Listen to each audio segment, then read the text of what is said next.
One man is being victimized by our own government.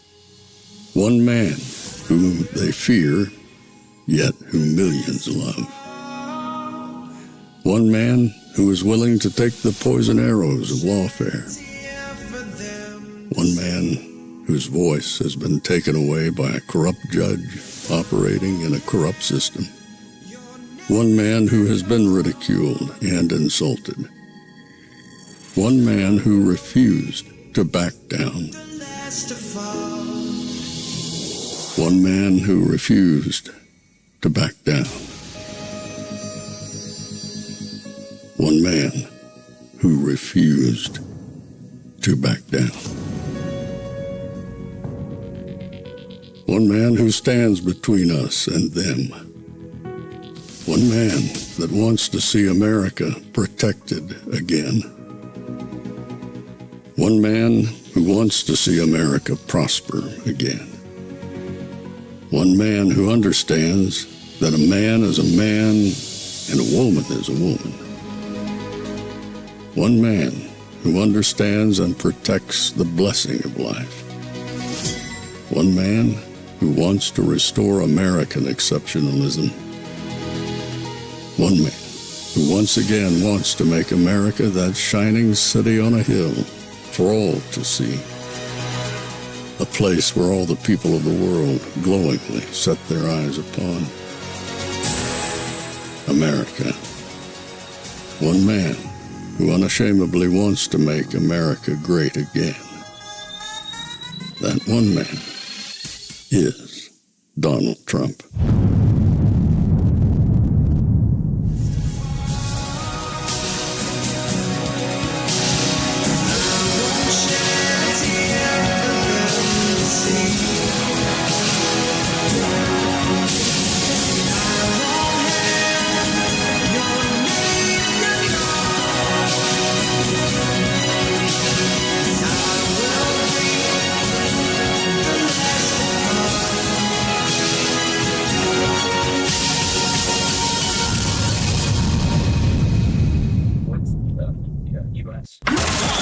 This is Fanfare with Barry Cunningham. I'm here. Miss me? Man, what a morning. Mark Wayne Mullen is going through a hearing. We got that automated that's flowing. We've got this hearing with Tulsi Gabbard that's going on right now, which we're going to bring to you. I was busy. I had 2 interviews this morning that I had to record, not knowing when they were going to do this hearing. But through the magic of, technology, you're not going to miss a second. So if you've already been watching on television or something and just chatting along with the Fanfare family, I'm going to go start from the beginning, the very, very beginning. But what this does, it gives us a little bit of an advantage. I realized this morning talking to Ashley, if I started specifically when they started, it's very hard for me to stop, interject, and talk to you guys a little bit and not mess up the flow of what you're going to be watching. By doing a reaction style video to it, I can sit here and watch it along with you. And then if I see something that I want to jump in on, I can hit the pause button, come in and make a comment for you guys really quick. And then we can go right back to it. So maybe this is the way to sit through these 3 and 4 hour hearings, is just to start a little bit later, sort of like when you're watching on television and you've got your remote and you're like, wait, I don't want to hear any commercials. So you wait and then you can fast forward. Well, instead of fast forwarding, you're going to have me talking. I don't know. Let's see how that works out. In any event, Kash Patel, John Ratcliffe, Tulsi Gabbard, and then, of course, up on the dais is all of the different senators that are going to be questioning those 3. Actually, 4. There's a general there as well. Actually, 5. There's another guy there. 2 generals. But anyway, we're going to get to that right now. Now, I want to let you know, there was a lot of back and forth in terms of when's this hearing going to start? What day is it? There's a 2-day hearing. So yesterday was supposed to be the House hearing. They pushed that back till tomorrow. So there's going to be a hearing right now that's going on. And then after that, we're going to go to the House hearing, if you want me to do that. But without further ado, I can show you through the magic of technology that, yeah, we're right here. You're not missing anything. Let me click the button right here so we can get ready to The acting director of the National Security Agency and command. No, I got to move it back to the beginning. Hold on. So you don't get interrupted with a lot of sound. There was like 30 minutes of nothing before this thing even began. Hold on. I want to get right to the point, and here we go. All right, so this is when it started. The acting director of the National Security Agency and commander of U.S. Cyber Command, Lieutenant General William Hartman, and the DIE director, Lieutenant General James Adams. Thank you all for your appearance today and for your service. I also want to offer a special thanks to General Hartman, who is about to enter a well-earned and well-deserved retirement. General, on behalf of the committee, thank you for your lifetime of service to our nation. I'd first like to take this opportunity to commend the thousands of men and women in our intelligence agencies whom our witnesses represent. Our intelligence professionals are second to none. Because of their service, their dedication, and their sacrifice, Americans are safer at home and around the world. But because of the nature of their work, grateful Americans don't buy their lunch at restaurants or even have a chance to say thank you. So on their behalf, let me simply say thank you. I want to make two basic points this morning. First, the world is always a dangerous place, especially for America. But thanks to your agencies and President Trump's leadership, the world isn't quite as dangerous for Americans as it was a year ago. Thanks to the efforts of our military and intelligence personnel, including my fellow Arkansans who are now serving in the Middle East, the Iranian revolutionary regime that terrorized the world for 47 years is finally knocked on its back foot. Last summer, we devastated Iran's nuclear facilities. In recent weeks, we've eliminated Iran's top leadership, pummeled its military, sunk its navy, destroyed its missiles, neutered its proxies, and left its economy reeling. After 47 years of indecision and timidity, America has finally put our foot down. I'm also pleased to report that things have improved a lot in our own backyard now that Venezuela's illegitimate communist dictator, Nicolas Maduro, is rotting in a New York prison. Only the United States could execute a military and intelligence operation of this difficulty without a single American life lost. Our military is awesome, but these operations wouldn't have succeeded, and they probably wouldn't have even been tried without timely, accurate, and fact-based intelligence from your agencies. These successful operations are a testament to our intelligence professionals' ability to expose and uncover critical details about America's enemies. So let this be a warning to those who wish America harm. We leave no stone unturned, and there's no one or no thing close to you that might not betray you. Today's hearing is an opportunity for the American people to hear an unvarnished and unbiased account of the remaining threats we face, from communist China, North Korea, and Russia to the east to narco-terrorist cartels here at home. These threats truly do span the globe. And for my second point, your agencies have improved over the last year thanks to reforms that has gotten them back to basics. Of course, my 2 points are related. When our intelligence agencies return to their core mission, stealing the secrets of our adversaries to deliver timely and needful intelligence, America is safer for it. These efforts are already bearing fruit. For example, last year, the CIA increased its foreign intelligence reporting by 25%. This year, the CIA is on track to hire and deploy more officers than at any point in the last quarter century. While I'm greatly encouraged by the progress, more remains to be done.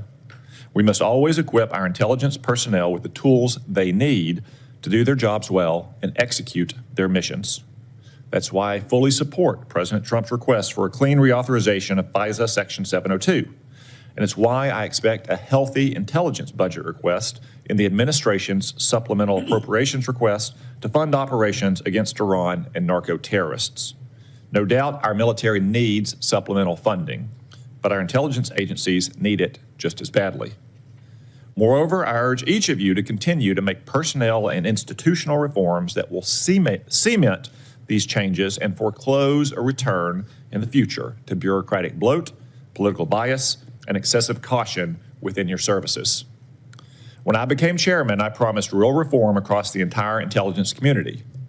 Our first Intelligence Authorization Act set the foundation for a more efficient intelligence community by, for example, reorganizing the ODNI, improving the security of CIA installations, and directing resources towards foreign intelligence collection and covert action. This year, I look forward to going further, namely by growing our cadre of collectors, making generational investments in core capabilities, providing new capabilities to defend our space assets, and further codifying reforms to guard against any future return of bloated and biased bureaucracy. I look forward to working with you towards these ends.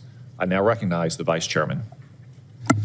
Thank you, Mr. Chairman, and let me also offer a good morning to our witnesses. Let me also join you, Mr. Chairman, and begin by thanking literally the tens of thousands of men and women across America's intelligence community who work every day to keep our country safe. Their work is by necessity secret. That is the nature of intelligence. But that is also why hearings like this one matter so much. Over the past year, we have seen a series of developments that raise serious concerns about the erosion of safeguards that protect both our democracy and our security. And nowhere is that more worrying than when it comes to the integrity of our elections. For decades now, our intelligence community has warned that foreign adversaries, including Russia, China, and Iran, are actively seeking to shape the outcome of American elections.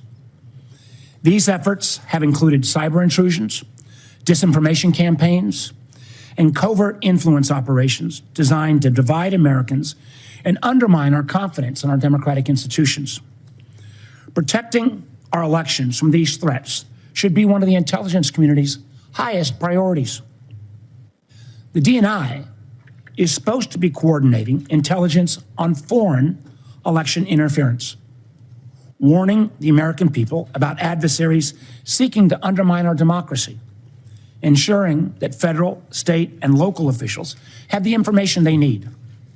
Congress even required the creation of a foreign malign influence center inside the office of the DNI to coordinate the intelligence community's response to foreign election interference and ensure that these threats are properly shared across the government.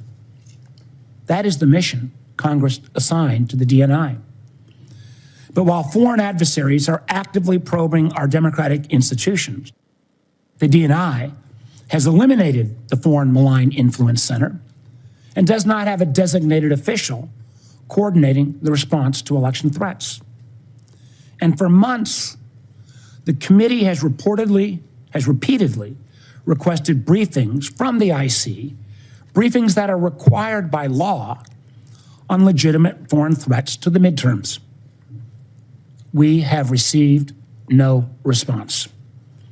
Now, that silence, I believe, should concern every member of the committee because it clearly demonstrates the DNI is not interested in protecting American democracy by combating foreign influence.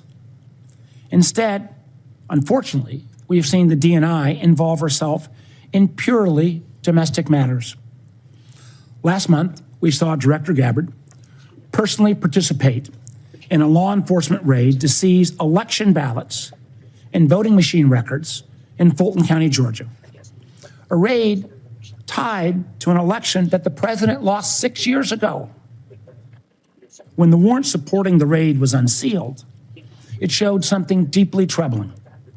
There was no foreign connection to justify the involvement of our nation's top spy. Instead, the predicate for the warrant was a slop of debunked conspiracy theories that had already been rejected repeatedly by courts, by independent investigators, and even by Georgia's own Republican Secretary of State. Yet the nation's top intelligence official was personally. Okay, so what you're hearing right now is panic. They know she went into Fulton County. They don't want her looking at Fulton County. They don't want anybody looking at the 2020 election. They understand how big of a problem this is. And you would think you're sitting there talking to the intelligence community that you would, I don't know, maybe be talking about Iran. That is very telling that right off the bat, he didn't even talk about Iran. To misuse her national security powers to interfere in domestic politics and potentially provide a pretext for the president's unconstitutional efforts to seize control of the upcoming elections.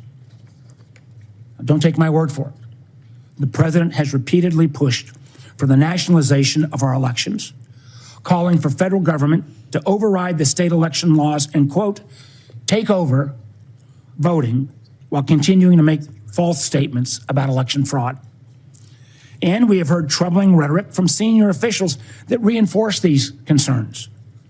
As former Homeland Security Secretary Kristi Noem said publicly, we've been, and this is a quote, we've been proactive trying to make sure we have the right people voting, electing the right leaders to lead this country.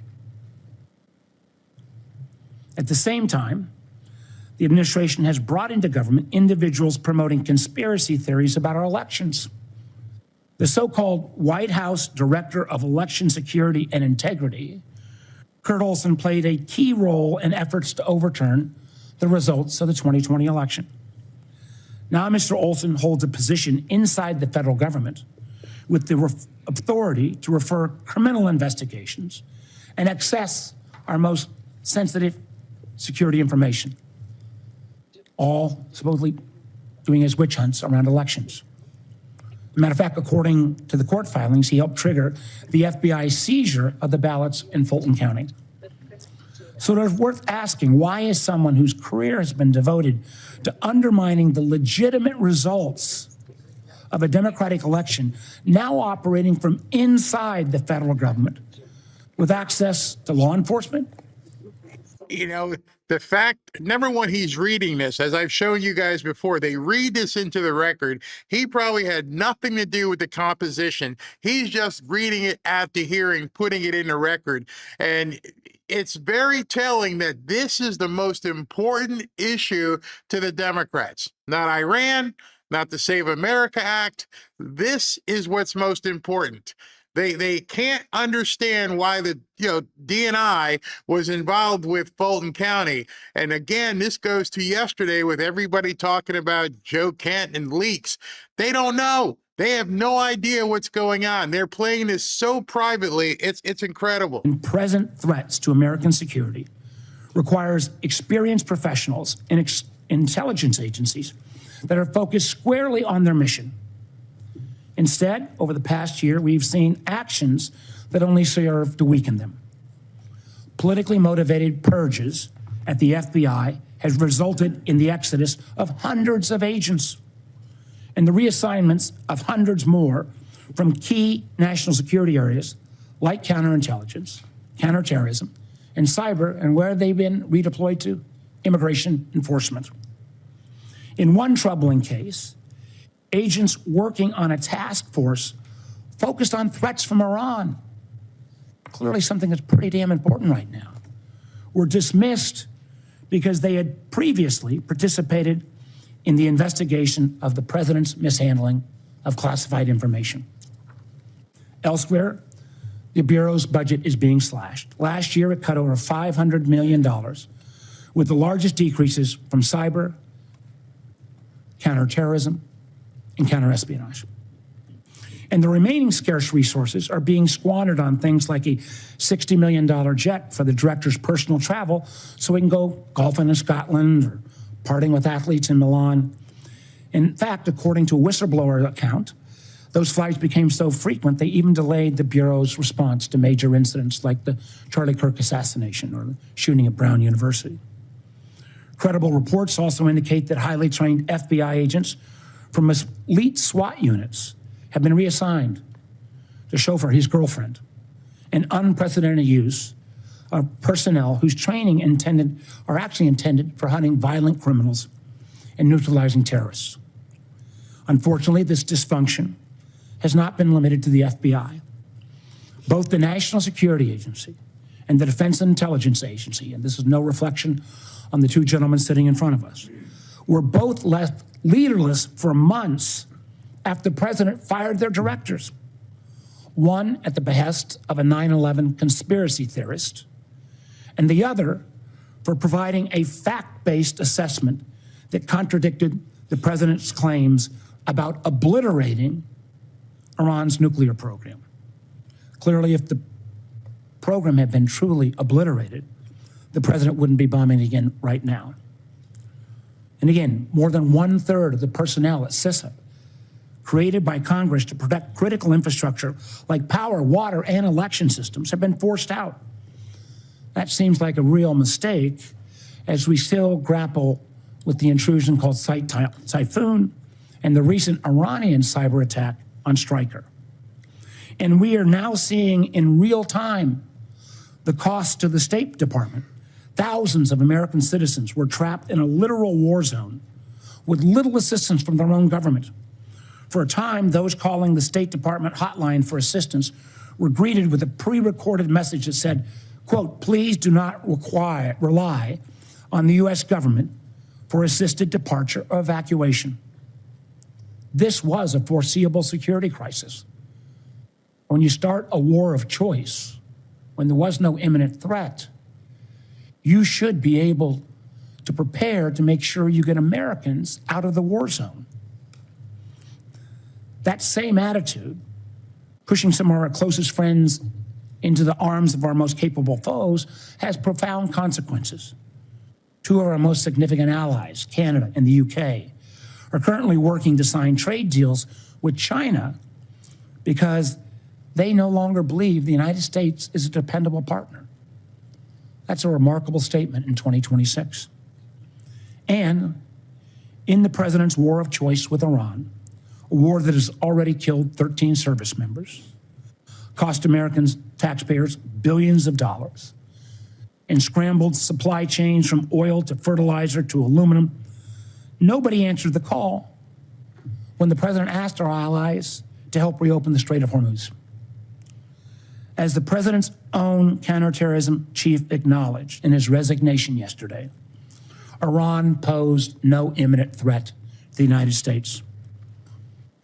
Unfortunately, our allies have been alienated and distracted by the administration's unilateral threats like invading Greenland, and the result is clear. Americans have been left more exposed in an already dangerous conflict. Now, what I just outlined is quite a list, and it's a partial one at that. Matter of fact, we've got a full list we'd like to share with all the press.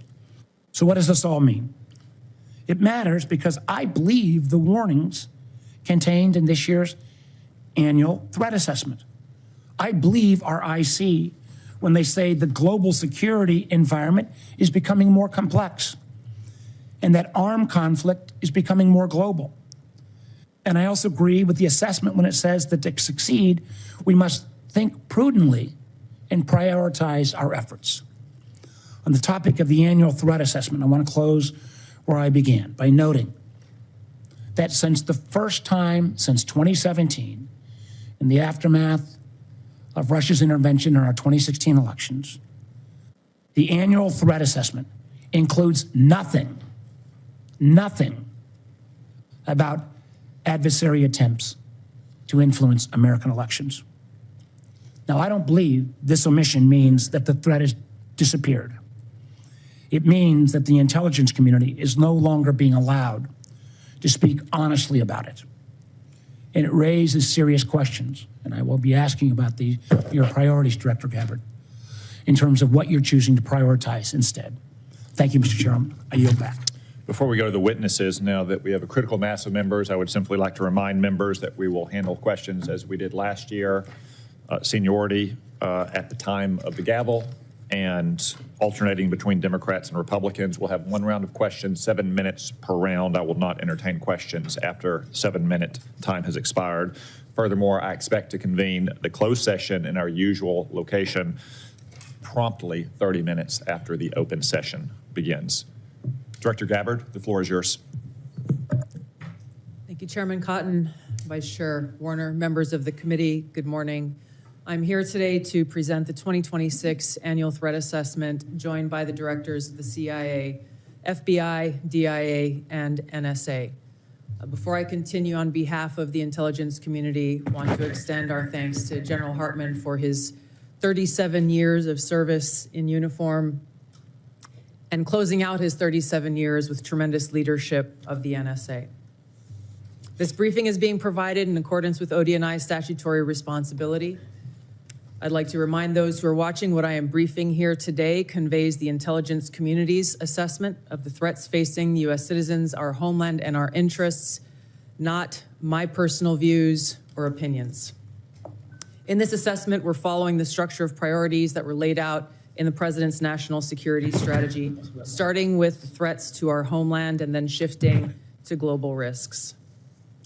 The defense of our homeland is of the utmost importance to the American people, and efforts by this administration have shown over the last year the results of bolstering homeland defense in the security of the American people. For example, the strict enforcement of U.S. policies at the U.S.-Mexico border and regionally have served as a deterrent, drastically reducing illegal immigration. Based on Customs and Border Patrol data, January 2026's monthly encounters are down 83.8% compared to January 2025. Encounters declined 79% compared to 2024.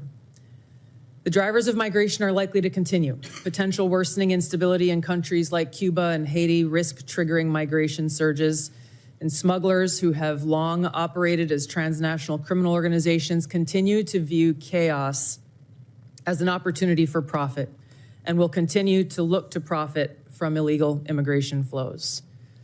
These transnational criminal organizations continue to pose a daily and direct threat to the health and safety of millions of U.S. citizens, primarily and directly by producing and trafficking in illegal drugs.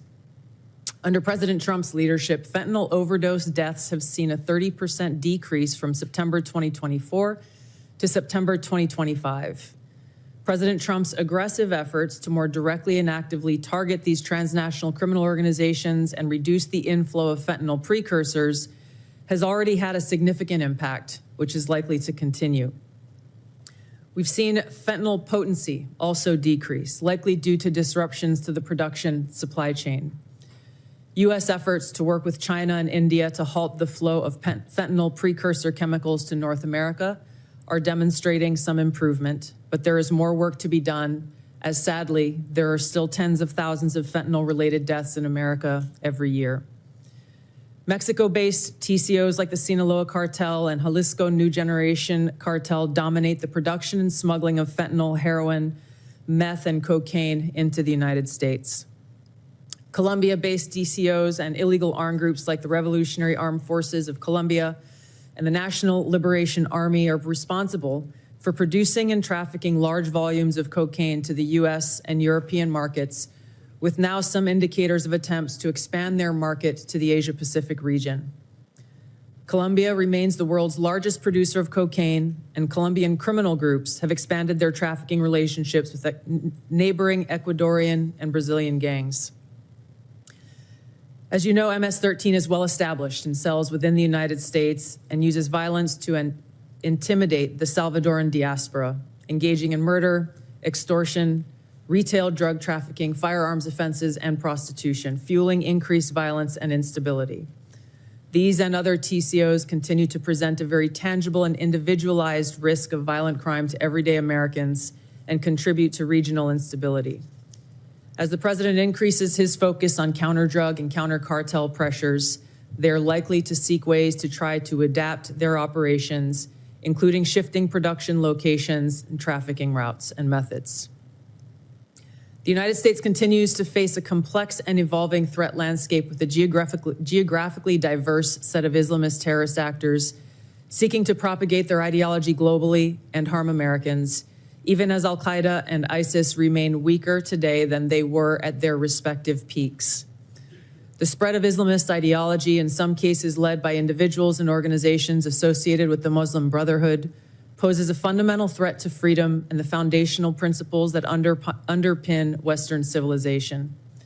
Islamist groups and individuals use this ideology for recruiting and financial support for terrorist groups and individuals around the world, and to advance their political objectives of establishing an Islamist caliphate which governs based on Sharia.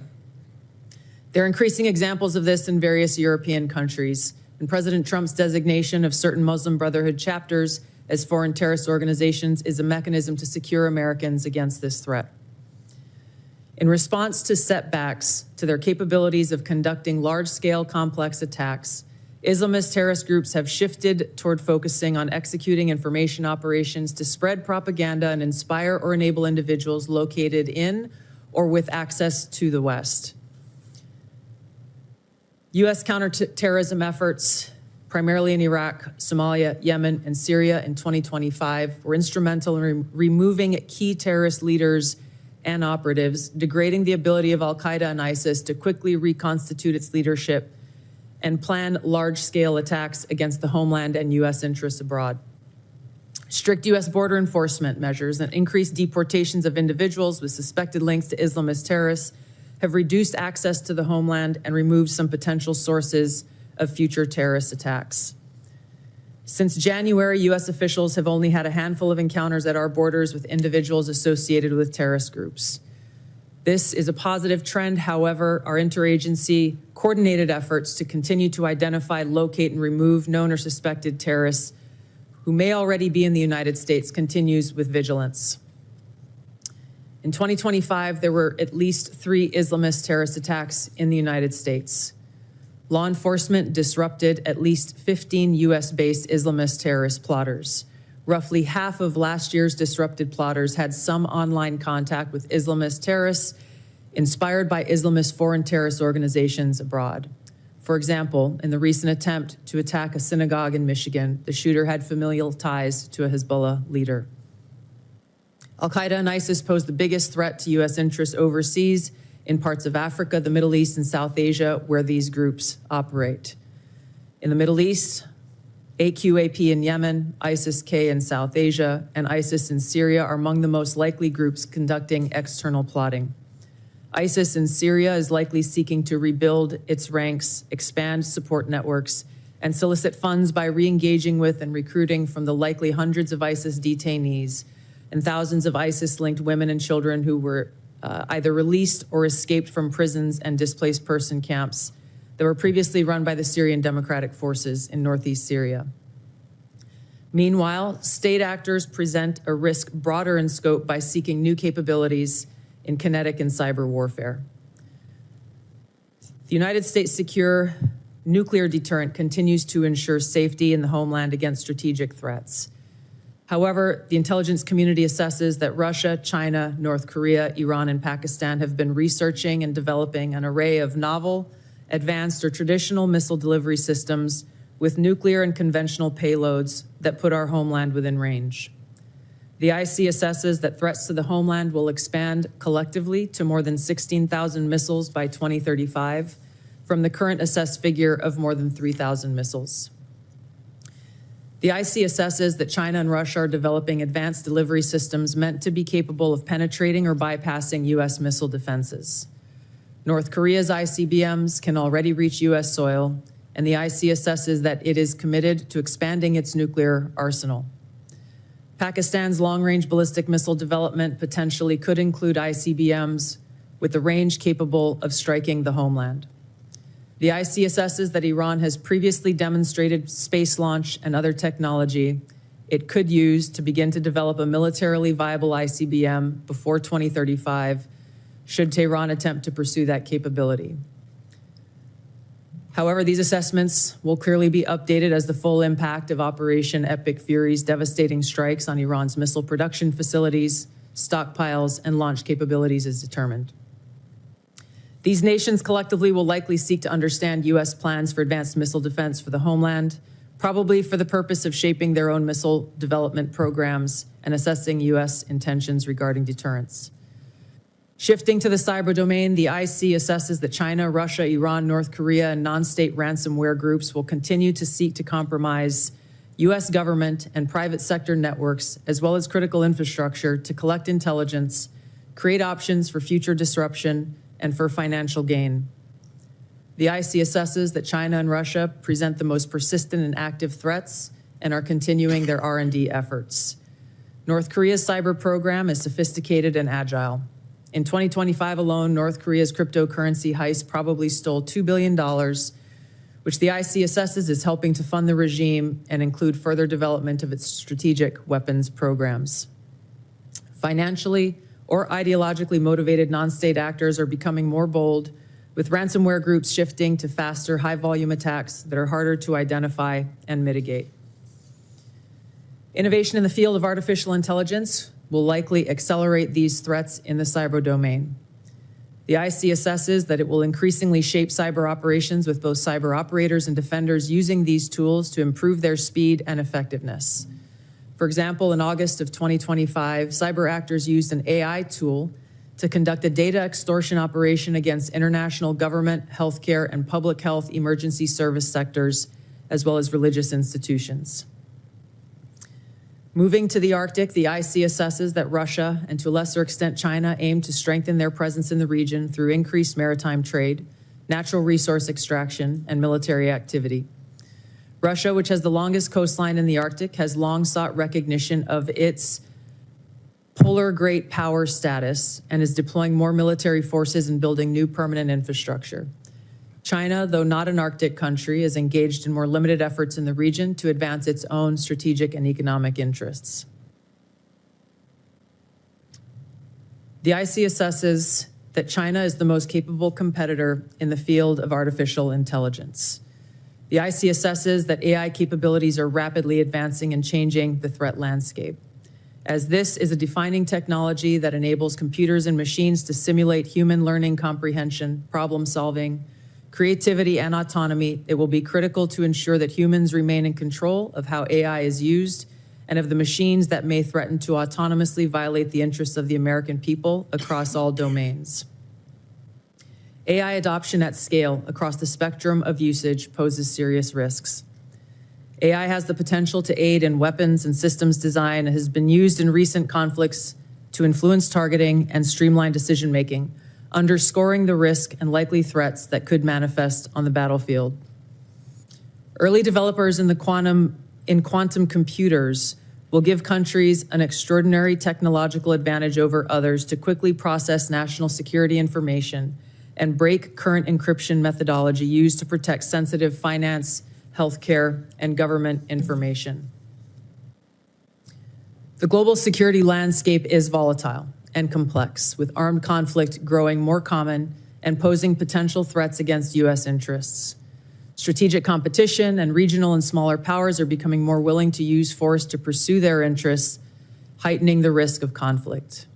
The IC assesses the space domain is becoming increasingly contested, with China and Russia developing counter-space capabilities to challenge U.S. space efforts. The threat of nuclear proliferation and advancing chemical and biological warfare capabilities continues to grow. I'll turn now to our neighborhood in the Western Hemisphere, where flagging economies, high crime rates, pervasive organized crime, migration flows, corruption, narcotics trafficking, all of these present a spectrum of risks to U.S. interests, and where strategic competitors seek to gain greater influence in the region. The IC assesses that Latin America and the Caribbean almost certainly will see hotspots of volatility in the coming year. Since Maduro's arrest, the IC assesses a shift in Venezuela's leadership towards cooperating with the U.S. to open its economy, to develop the country's oil and gas extraction capability, and we've seen their movement in releasing political prisoners.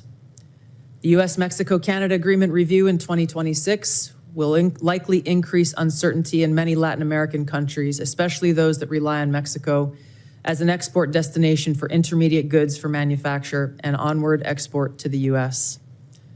China, Russia, and Iran are likely seeking to sustain economic, political, and military engagement with Latin America. The IC assesses that China's demand for raw materials is likely to continue to drive its economic outreach, while Russia likely wants to expand its current security and diplomatic ties with Cuba and Nicaragua. The IC assesses that China aims to elevate its own political, economic, military, and technological power to increase its own regional positioning, global influence, to fend off threats to their interests. While there are challenging areas where interests diverge, President Trump's diplomatic engagements with President Xi to work towards U.S. interests have enabled progress where those interests align. The IC assesses that China continues to rapidly modernize its military forces across all domains in pursuit of its goal to achieve world-class status by mid-century. This includes building a force with the aim of being capable of deterring U.S. and allied forces in the region, and to achieve their stated objective of developing the ability to seize Taiwan by force if necessary. However, the IC assesses that China likely prefers to set the conditions for an eventual peaceful reunification with Taiwan short of conflict. The IC assesses that an increasingly confident North Korean regime remains a source of concern regionally and globally. Its weapons of mass destruction, its conventional military capabilities, illicit cyber activities, and demonstrated willingness to use asymmetric capabilities poses a threat to U.S. and its allies, particularly South Korea and Japan. North Korea's partnership with Russia is growing, and in 2025, Kim took steps to improve ties with China, still North Korea's most important trading partner and economic benefactor. The IC assesses that North Korea's support for Russia in the war against Ukraine has increased North Korea's capabilities as their forces have gained combat experience in 21st century warfare, along with equipment. In 2024, North Korea deployed more than 11,000 troops to Russia to support combat operations in Kursk. Pyongyang continues to develop and expand its strategic weapons programs, including missiles that can evade U.S. and regional missile defenses. It is continuing to work to increase its nuclear warhead stockpile and maintains biological and chemical weapons capabilities. Russia retains the capability to selectively challenge U.S. interests globally by military and non-military means. The IC assesses that the most dangerous threat posed by Russia to the U.S. is the potential of an escalatory spiral in an ongoing conflict such as Ukraine, or a new conflict that led to direct hostilities, including the potential deployment of nuclear weapons. The IC assesses that Putin continues to invest in Russia's defense industrial base, as well as novel capabilities that may pose a greater threat to the U.S. homeland and forces abroad than conventional weapons. Russia has advanced systems, hypersonic missiles, and undersea capabilities designed to negate the U.S. military advantage. Moscow also relies on other tools to exert pressure, using gray zone tactics to further its goals and compete below the level of armed conflict. Russia is also building an extensive counterspace capabilities to contest U.S. space dominance. Its development of a nuclear counterspace weapon poses the greatest single threat to the world's space architecture. During the past year, the IC assesses that Russia has maintained the upper hand in the war against Ukraine. U.S.-led negotiations between Moscow and Kiev are ongoing. Until such an agreement is met, Moscow is likely to continue fighting a slow war of attrition until they view their objectives have been achieved. In the Middle East, conflict and instability will shape security, political, and economic dynamics in a variety of ways. The IC assesses that Operation Epic Fury is advancing fundamental change in the region that began with Hamas's attack on Israel on October 7th, 2023, and continued with the 12-day war last year, resulting in weakening Iran and its proxies. The IC assesses the regime in Iran appears to be intact but largely degraded due to attacks on its leadership and military capabilities. Its conventional military power projection capabilities have largely been destroyed, leaving limited options. Iran's strategic position has been significantly degraded. The U.S.-led maximum pressure campaign and snapback of European sanctions added additional pressure to an already bleak Iranian economy, resulting in mass protests earlier this year that Tehran suppressed by killing thousands of protesters. Even if the regime remains intact, the IC assesses that internal tensions are likely to increase as Iran's economy worsens. Even so, Iran and its proxies continue to attack U.S. and allied interests in the Middle East. The IC assesses that if a hostile regime survives, it will likely seek to begin a years-long effort to rebuild its military, missiles, and UAV forces. Prior to Operation Epic Fury, the IC assesses Iran was trying to recover from the severe damage to its nuclear infrastructure sustained during the 12-day war, and continued to refuse to comply with its nuclear obligations with the IAEA, refusing them access to key facilities. The IC assesses that China, Russia, and North Korea see the United States as a strategic competitor and potential adversary. Iran has long viewed the U.S. as an adversary and is engaged in active conflict with the U.S. as of today. These four countries the IC assesses are likely to continue their selective cooperation with each other, which could bolster their individual capabilities and threats to U.S. interests more broadly.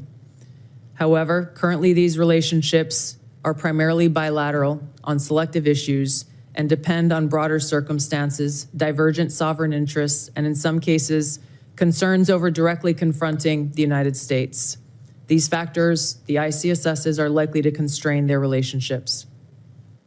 Finally, conflicts on the continent of Africa are likely to persist through 2026 due to poor governance, economic demands, and external support. Tensions continue between Ethiopia and Eritrea, which could rapidly accelerate to conflict. Contentious national elections in Somalia could distract the federal government away from counterterrorism actions against al-Shabaab, which continues to conduct terror attacks while providing funding and propaganda support to other elements of al-Qaeda in Yemen. The civil war in Sudan continues, even as external negotiations occur. ISIS in West Africa and the Sahel have increased the intensity of their attacks against local security forces, expanding their areas of operation and moving closer to cities with a U.S. presence. The IC assesses that African governments will likely use their wealth in critical minerals to seek partnerships that deliver them meaningful benefit. Concurrent conflicts and crises across the continent will continue to put U.S. citizens at risk and cause further instability.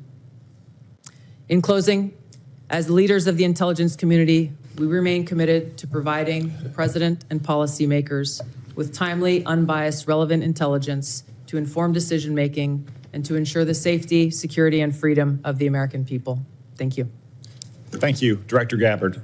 General Adams, Camden, Arkansas is the home of brand new production lines for the Israeli missile defense interceptors. Could you please explain how critical Arrow and Iron Dome systems being built in Camden are for not only Israel's defenses, but the defense of hundreds of thousands of American citizens and troops in the region? Chairman Cotton, thank you for that question. And I have to say that the Arrow system and the Iron Dome system are critical defensive systems that prevent adversary power projection from impacting the targets in the friendly areas in Israel. The Arrow system itself is the high altitude, primarily against MRBMs, and it's proven to be very, very effective against those systems. The Iron Dome is more of a closer in system, protecting against rockets and things of that nature. But the combination of those two with U.S. systems creates a shield to prevent those attacks from the Iranians impacting key areas in areas where they're protecting. Thank you, General Adams. I was recently in Camden with Secretary Hegseth as part of his Arsenal of Freedom tour, and they are great Arkansans who do great work to keep our nation safe.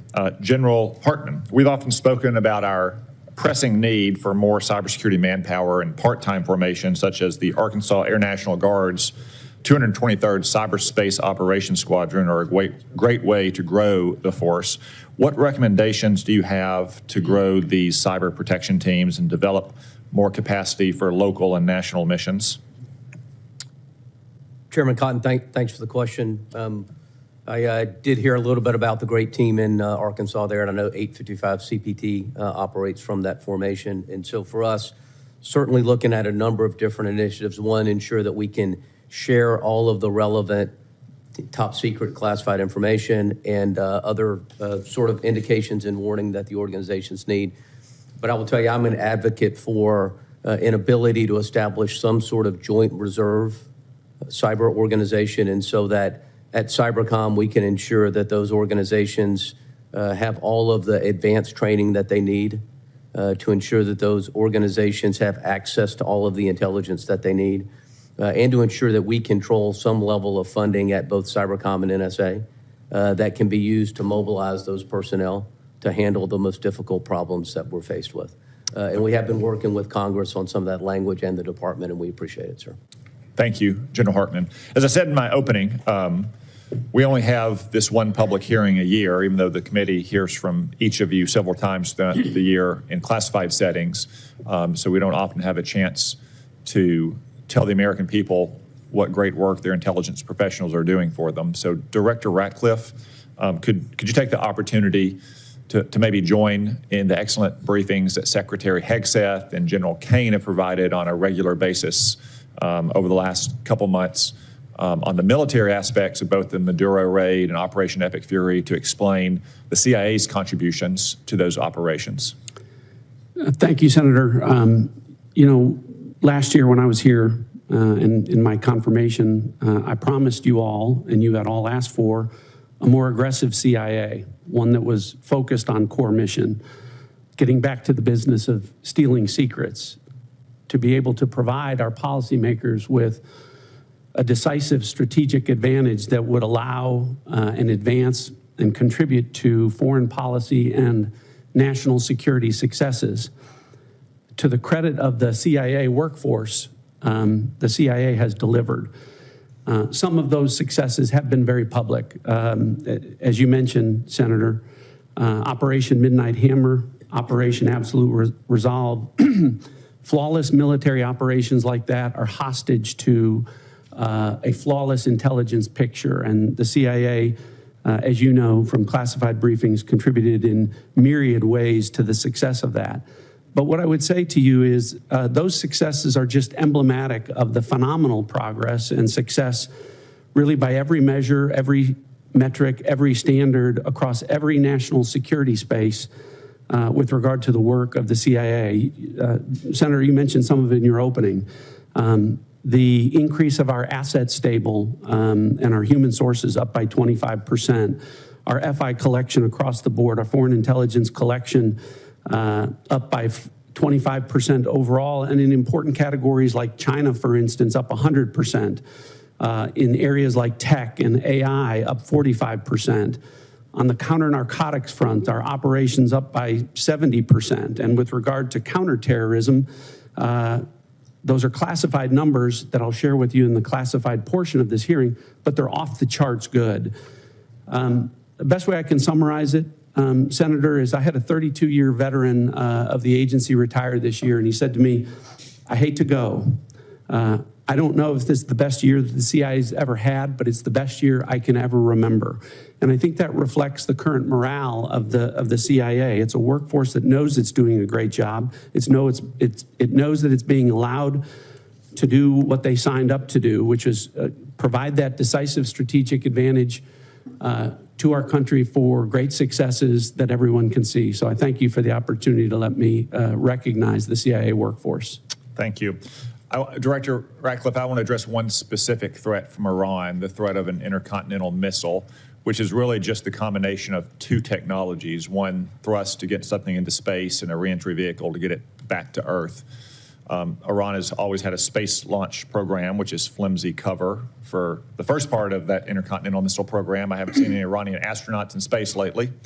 And second, they have medium-range ballistic missiles, which already have a reentry vehicle. So if you crudely married those two technologies together, I've heard some analysts say that Iran could have had a functioning intercontinental missile to threaten the United States in as few as 6 months. Would you agree with that assessment? Well, you're right to be concerned about Iran's development of longer-range ballistic missiles, Senator. If Iran were allowed to develop at the IRBM ranges, which is 3,000 kilometers, it would threaten most of Europe. And yes, as you mentioned, we know that Iran is gaining experience in these larger, more powerful booster technologies through its so-called space launch vehicle program.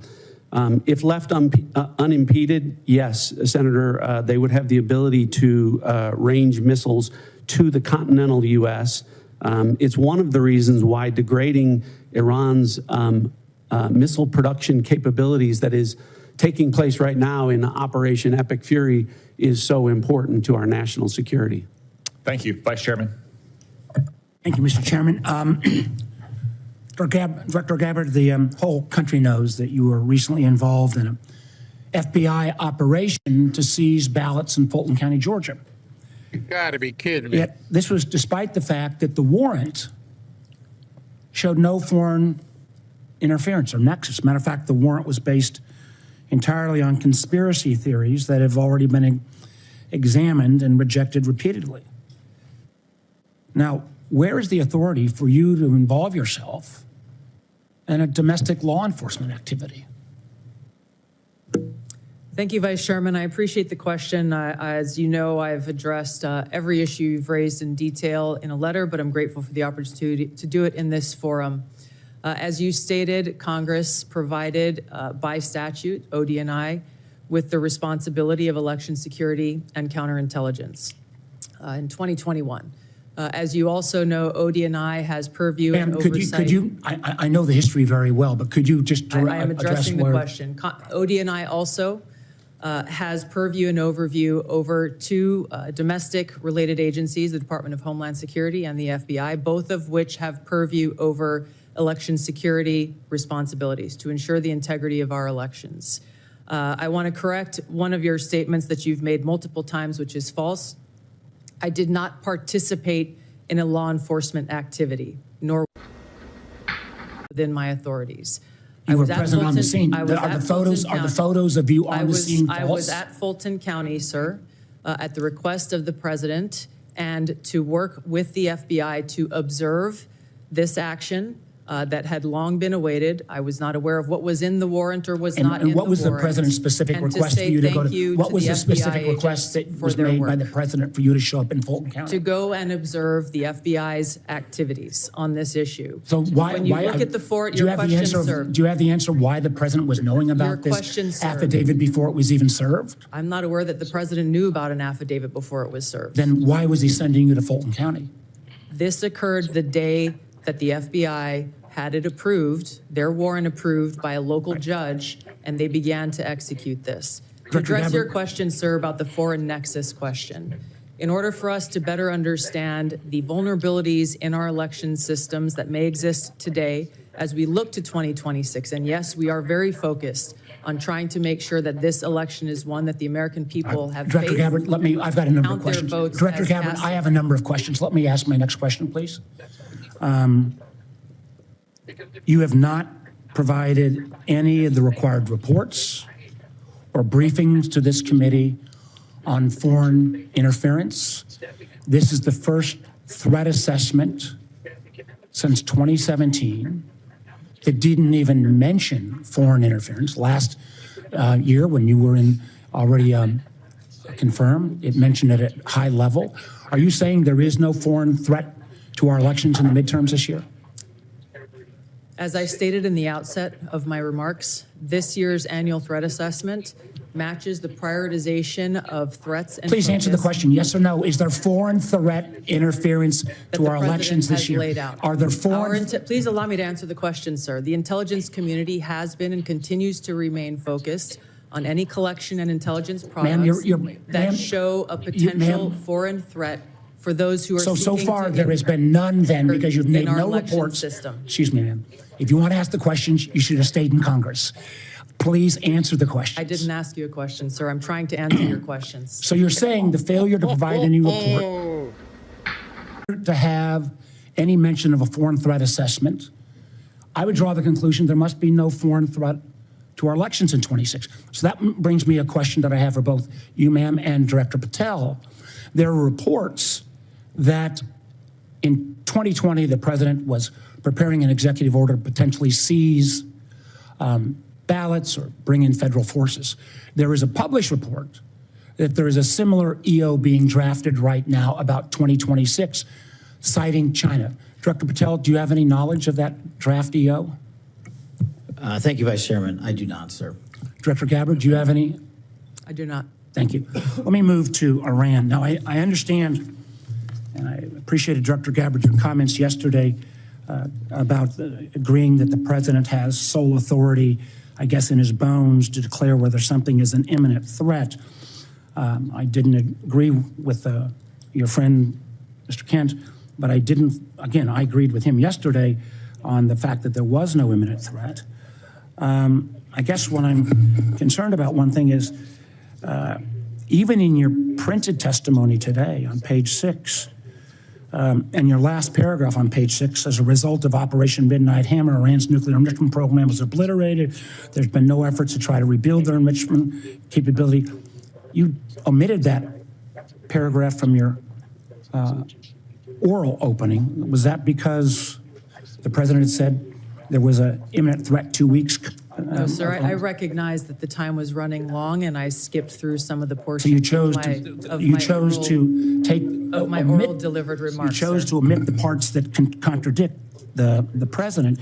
The president continues to say as well that he had no idea, was shocked that the Iranians had moved to take over the Strait of Hormuz.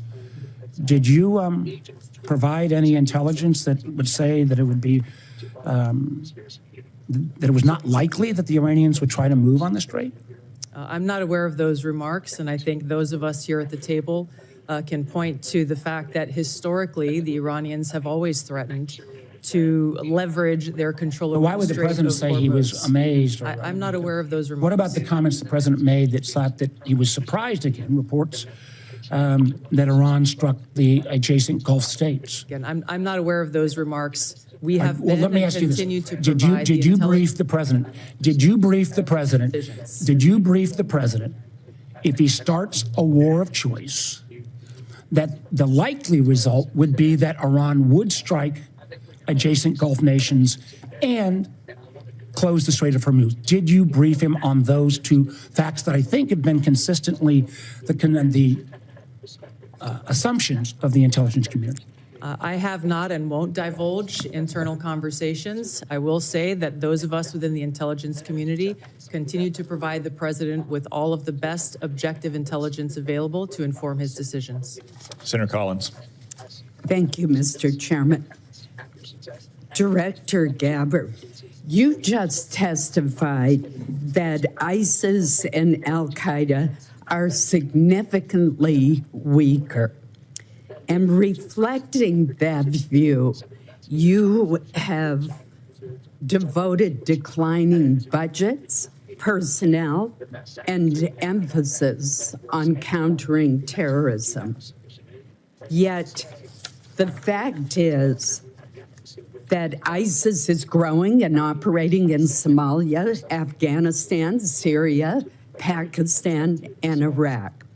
Al-Qaeda is surging in Afghanistan, the Arabian Peninsula, and throughout Central Africa. The Houthis in Yemen and the rest of the Iranian proxies remain a serious threat. Focusing, as you have done, on great power competitors seems to have diverted resources from the fight against terrorism, a fight that's very much still going on. As I have said repeatedly, it is terrorists who want and can kill Americans today. We've just seen the terrorists in Michigan attacking the synagogue. In addition, it appears that a more stovepiped effort in the Intelligence Committee has returned. How are you ensuring that Americans are safe and that you are countering counterterrorism threats to our homeland and to U.S. citizens abroad? Thank you, Senator Collins, for your question and the opportunity to clarify the comments in my opening statement. My reference to the size of ISIS and al-Qaeda organizationally is smaller and weaker than it was during its peak over a decade ago. However, I completely concur with your remarks about the threat of ISIS, al-Qaeda, and other Islamist terrorist groups around the world and the threat that they pose to U.S. interest service members and directly to the homeland. Our ODNI National Counterterrorism Center has been at the forefront of ramping up and I believe is more active today than it has been certainly in a long time. We are dedicating every resource that they ask for, as well as the counterterrorism elements across the IC, to make sure that we are never taking our eye off of this persistent threat to the American people. The change in tactics based on the current environment is something we continue to be most concerned about. We are seeing less indicators of large-scale organized complex threats or attacks, and instead efforts focused on individuals either who have been radicalized by Islamist propaganda and may not have ever had contact with ISIS or Al-Qaeda, for example, and others who have had contact, of which we are able to have more indications of. This remains and will be, and as we come to present our budgets to you, a foremost and primary priority. The integration across the intelligence community on the counterterrorism threat occurs every single day, with our teams working very effectively together to thwart terrorist attacks as we have over the last year. Director Patel, I'm going to follow up on this issue with you. ISIS targets potential recruits online through social media, gaming platforms, encrypted messaging apps. ISIS even facilitated a network online to smuggle illegal immigrants into the United States. Since April 2021, there have been more than 52 jihadist-inspired cases across 30 states. What measures is the FBI taking to prevent foreign terrorist organizations from recruiting or influencing Americans, while also ensuring the protection of individuals' right to privacy? Thank you, Senator, and I think you said it best. They have transferred their capabilities in terms of personal recruitments to online recruitments, which makes any terrorist organization, including ISIS, all the more powerful. What we have done is extended and expanded resources to environments like the Threat Screening Center, which allows us to collect biometric capabilities from all over the world. We've had a double-digit increase in that and a double-digit increase in intelligence production. But what we've also done in the CT space specifically is expand the number of agents and intel analysts that go online and detect based on our biometric capabilities and intelligence that we have from the interagency. And what that leads us to is what we saw in December of last year, Senator, where we at the FBI stopped 4 terrorist attacks, 4 in California, Texas, North Carolina, and Pennsylvania, 3 of which were ISIS inspired. We were able to detect these individuals both online and in person using our covert platforms, and we shuttered a bombing campaign in Southern California and 2 mass casualty events for New Year's Eve. Director Gabbard, the intelligence community did not detect an extremely serious breach affecting our telecommunications industry due to the Chinese Salt Typhoon incursions for a very long time. In addition, the Chinese Volt Typhoon threat poses a terrible threat to U.S. critical infrastructure. Specific sectors throughout the United States have been overlooked and underprotected. What are you doing to deal with the threat to critical infrastructure, our electric grid, our communication systems, given this huge miss by our talented intelligence community? Thank you, Senator Collins, for the question. Working with our partners at NSA and others to detect these threats and how they may be evolved or developing is something we're continuing to work on. Building strong partnerships with the private sector, whether it be in the telecom industry, the financial sector, the healthcare sector, the energy sector, is something that I'm rebuilding. We've seen some of these ongoing relationships falter over previous years. I've personally been astounded by some of the conversations I've had with leaders from these industries who are just as concerned as we are about these threats to our critical infrastructure, and yet don't feel that they have the connectivity or the information to be able to secure their own infrastructure. So in short, building those stronger partnerships, integrating and being able to share information intelligence where we can is critical for us to be able to secure our country from these threats. Thank you, Senator Collins. Senator Wyden. Thank you, Mr. Chairman. Director Gabbard, last year your agencies testified, and I quote, Iran's large conventional forces are capable of inflicting substantial damage to an attacker, executing regional strikes, and disrupting shipping, particularly energy supplies, through the Strait of Hormuz. In other words, every problem we're seeing now was not only foreseeable, but was actually predicted by the intelligence agencies.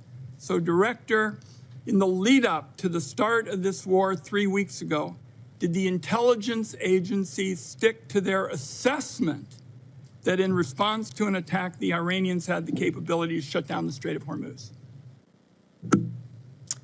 Thank you, Senator Wyden. The intelligence community has continued to provide the president and his team with the intelligence related to this operation in Iran before and on an ongoing basis.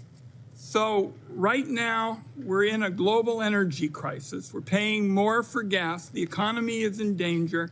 And it seems to me, and I heard you discuss this with Senator Warner too, that there's a lot of hedging going on with respect to entirely foreseen consequences of the war. And that strikes me, Madam Director, as what amounts to a historic mistake. Now, my second question is, did the intelligence agencies assess that the Iranians could respond to a regime change attack from us by attacking U.S. forces and other Americans in the region? The IC assessment has always taken very seriously the threat of the Iranian regime's missile capabilities and how our American troops within the region may be put at risk. Again, you know, it seems to me with Americans dying in the war, it's hard to see how you can sit here and say that the intelligence agencies couldn't provide a clear warning that if attacked, the Iranians would respond by attacking our people. Now, on Monday, Madam Director, Donald Trump was asked about Iranian strikes on the Gulf states. He said, and I quote, no, the greatest experts, nobody thought they were going to hit the Gulf states. You all are supposed to be the greatest experts. That's what we have you there for. Director Gabbard, did the intelligence agencies assess that Iran could conduct strikes on our own partners in the region if it was attacked? The intelligence community has continued to assess the potential threats to the region, the existing threats to the region, and providing those assessments to the policymakers and decision makers. Let me move on to several others of you with respect to 702 of FISA, and I'm just going to start with you, General Hartman. When Congress last reauthorized Section 702 of FISA, it included a provision that expanded the type of companies and individuals who could be forced to assist the government in its spying. Has this expansion resulted in any intelligence, General Hartman? Senator, thanks for the question. Just to be clear, this provision provided us an ability to collect foreign intelligence on personnel outside of the United States. What is the major 702 issue in terms of expansion? What was the effect of what was done? Senator, I would prefer to talk to you about exact specifics in the closed session. I'm happy to do that. Let's understand, though, this is a dangerously broad provision that could be used to rope in anybody with access to a cable box, a Wi-Fi router, or a server. It was jammed into the 2024 reauthorization bill at the last minute. Senators were told they had no choice but to support it. And now, 2 years later, we've just had testimony from a very respected individual who's saying, so far it has had no value. So, colleagues, we are getting ready to have another discussion on this, and this ought to be a warning to every senator that not every new spying power that is sold as urgent and critical actually is. Senator, could I please respond to that? Of course. So Senator, I just want to be clear. It provided us no additional authority that doesn't involve collecting intelligence on foreigners that are outside of the United States of America. Fine. Director Patel, a question for you. In 2023, your predecessor testified that, and I quote, to my knowledge, we do not currently purchase commercial database information that includes location data derived from internet advertising. Is that the case still? And if so, can you commit this morning to not buying Americans' location data? Thank you. The FBI uses all tools, Senator, thank you for the question, to do our mission. We do purchase commercially available information that's consistent with the Constitution and the laws under the Electronic Communications Privacy Act, and it has led to some valuable intelligence for us to be utilized with our private and partner sectors. So you're saying that the agency will buy Americans' location data. I believe that that's what you've said in kind of intelligence lingo, and I just want to say, as we start this debate, doing that without a warrant is an outrageous end run around the Fourth Amendment. It's particularly dangerous given the use of artificial intelligence to comb through massive amounts of private information. This is Exhibit A for why Congress needs to pass our bipartisan, bicameral bill, the Government Surveillance Reform Act. I have time, I believe, for one more question. Director Patel, you 3 weeks ago indicated you were dissatisfied about having your phone records subpoenaed. Do you think the government ought to get a court order to collect phone records? Senator, in my experience, the government does get court orders to obtain phone records. One last question. General Adams, for you, in 2021, your agency confirmed that it had purchased and searched domestic location data. It is still your agency's position that you can buy Americans' location data without a warrant? And if so, are you still doing it? Senator, thanks for the question. With regards to commercially available information and publicly available information, the purchases that my agency makes is in alignment with the Constitution and protects U.S. persons' information. But you're buying location data, correct? I mean, we've now had that referred to twice, and I don't think there's any question that you're doing it. All of the purchasing of commercially available information by the agency is passed through legal channels and is in complete compliance with laws. Thank you, Mr. Chairman. General Hartman, I want to give you a chance to answer more specifically what Senator Wyden said. You did answer it indirectly. Does anything in Section 702 give the government the authority to target any American with a cable box or a Wi-Fi router? Chairman, nothing in 702 gives us the authority to target an American with a cable router or a Wi-Fi device. Thank you. And I would observe about commercially available data that the keywords are commercially available. If any other person can buy it and the FBI can buy it and it helps them locate a depraved child molester or savage cartel leader, I would certainly hope the FBI is doing anything they can to keep Americans safe. It's not much different from longstanding Supreme Court precedent that, for instance, says law enforcement can go through trash that you put on the side of the curb because you no longer have a privacy interest in it. Senator Cornyn. Thank you all for your service to our country and the people you represent. We are in debt to all of you. I want to ask you, Director Ratcliffe, yesterday, the head of the National Counterterrorism Center resigned, saying that Iran did not represent an imminent threat to the United States. Is there anything to indicate that Iran had ceased in its nuclear ambitions or in its desire to continue to build ballistic missiles capable of threatening American troops and allies in the Middle East? Senator, no. In fact, the intelligence reflects the contrary. So you disagree with Mr. Kent? I do. I would think any fair-minded assessment of the situation, even based on open sources, would reflect the danger the regime poses to the United States. Isn't it true they've basically been at war with the West since 1979 during the Iranian Revolution and have American blood on their hands? That's absolutely correct. I think Iran has been a constant threat to the United States for an extended period of time and posed an immediate threat at this time.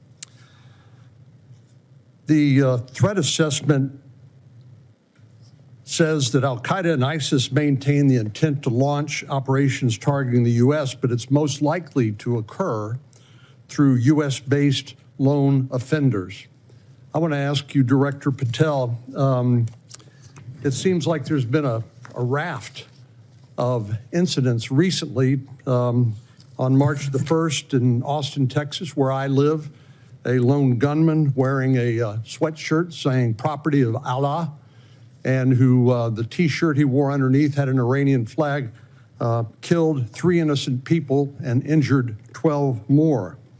And then we know in Virginia, the Old Dominion shooting, somebody who unbelievably was sentenced to 11 years in federal prison for attempting to support ISIS, but then was released only to commit another terrorist attack. We all are familiar with what's happened in Michigan, in New York, and I applaud the important role that the FBI has played in stopping some terrorist attacks, but obviously the FBI can't be everywhere all the time.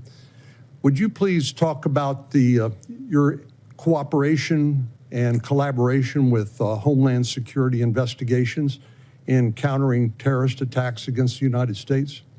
Thank you, Senator. Absolutely. It is essential that the FBI cooperates with the entire interagency. But as to your question about DHS specifically, what we have stood up around the country are 59 Homeland Security task forces in 59 separate locations. These are joint terrorism task forces? Essentially, the JTTF model was expanded. So the FBI owns 56 joint terrorism task forces in each of our field offices. On top of that, we have 59 HSTFs, which are co-led by the FBI and DHS. And what that allows us to do is things like we did down in New Orleans just over the holiday period, where we surged for a 6-week period of time, and where we dropped the murder rate by double-digit points, and also was the first time that Mardi Gras in its entire history had not one homicide. So when you bring the powers of the Homeland Security folks, DHS, and the FBI together, this is the purpose of it, to get after not just the terrorism threat, but the violence and the criminal activity in our cities. And that's why we're in 59 cities across the country, and it's working in places like Memphis and every other city we have it. Are you aware of the fact that Homeland Security investigation is a major directorate within Immigration and Customs Enforcement? Yes, sir. Yes, sir. And are you aware that Senate Democrats have uniformly voted not to fund the Department of Homeland Security, including Homeland Security investigations, TSA, FEMA, and other functions of the Department of Homeland Security? Senator, I'm aware that employees of DHS are 1 month without pay. They're not being paid, right? Yes, sir. And we were all seeing what's happening at airports, where people are having to wait hours at a time because of the fact that these TSA agents are overburdened. But what I wanted to focus on with you is the refusal to fund the functions of the Department of Homeland Security, including Homeland Security investigations, making Americans less safe? Absolutely.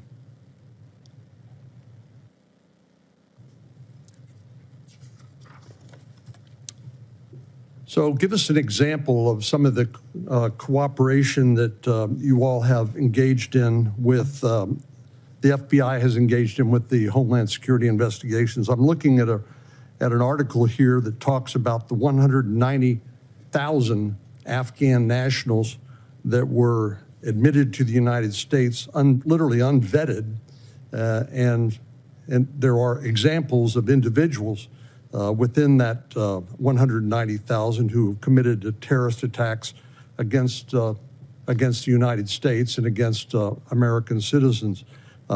Is that the sort of thing that you are investigating with HSI?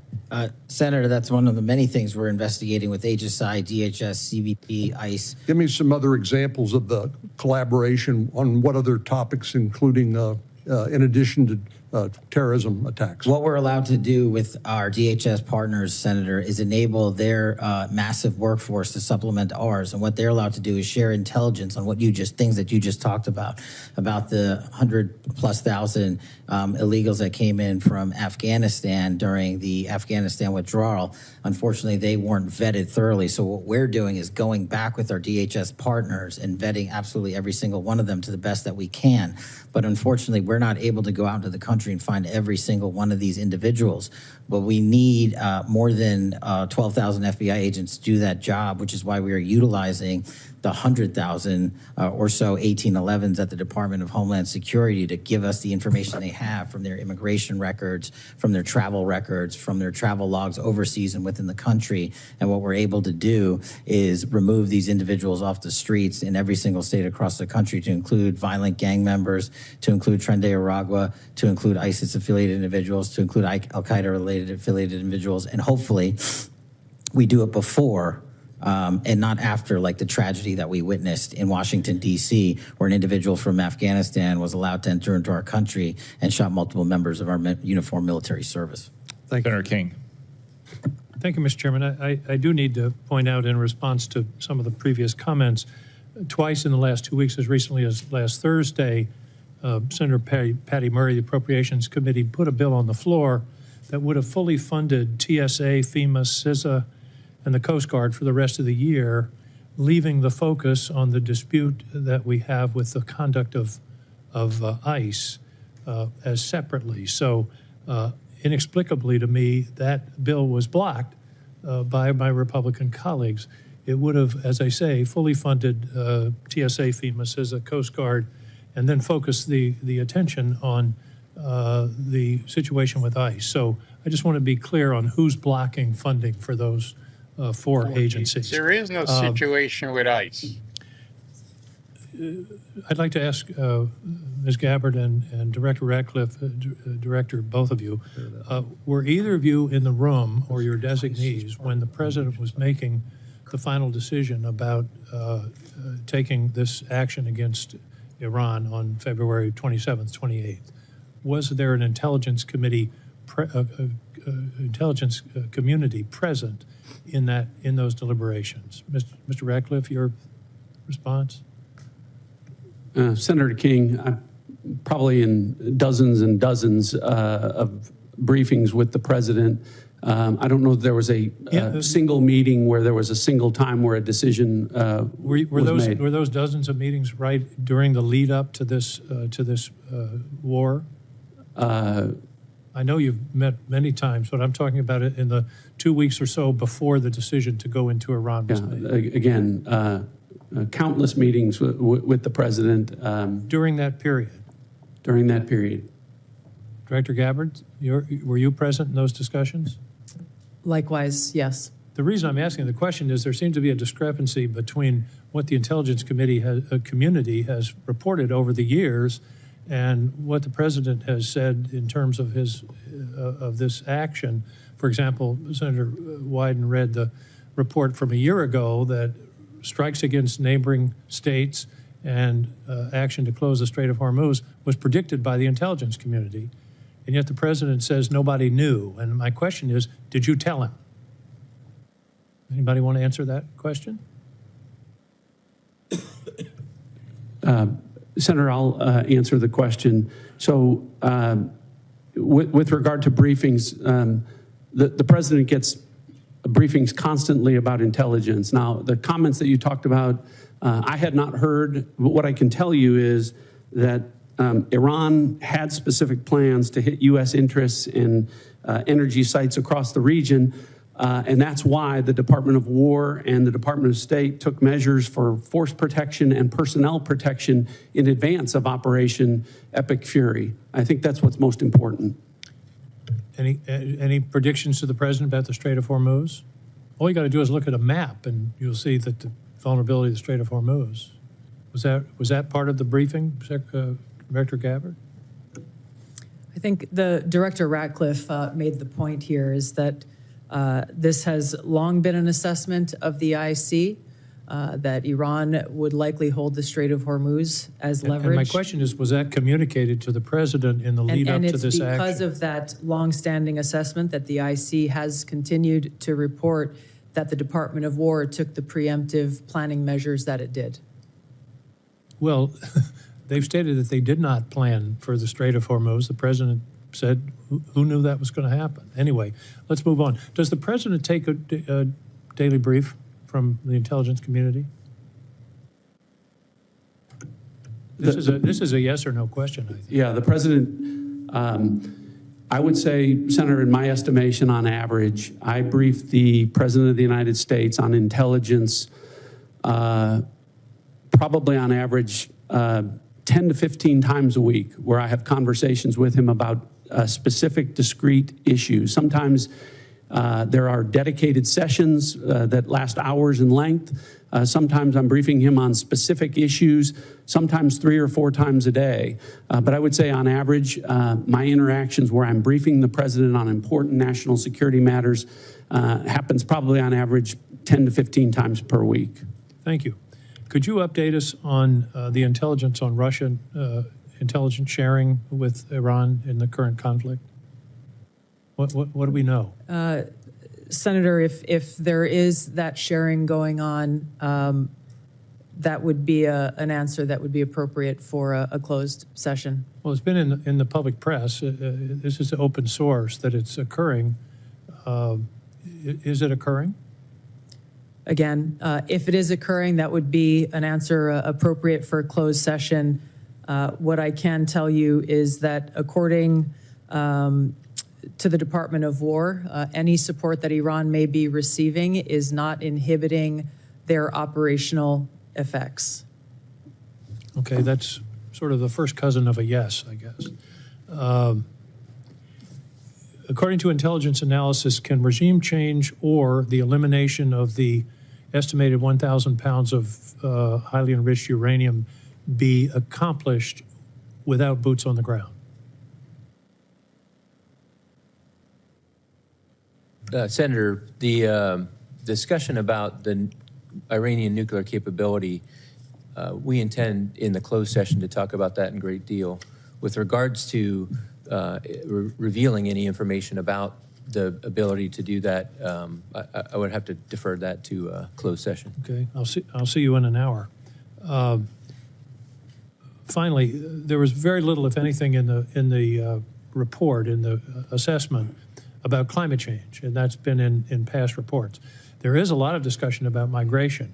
The estimates are that climate migrants, because of the changes in the climate and the atmosphere, and particularly in the center equatorial area of the Earth, will range from 200 million to 1 billion people by 2050.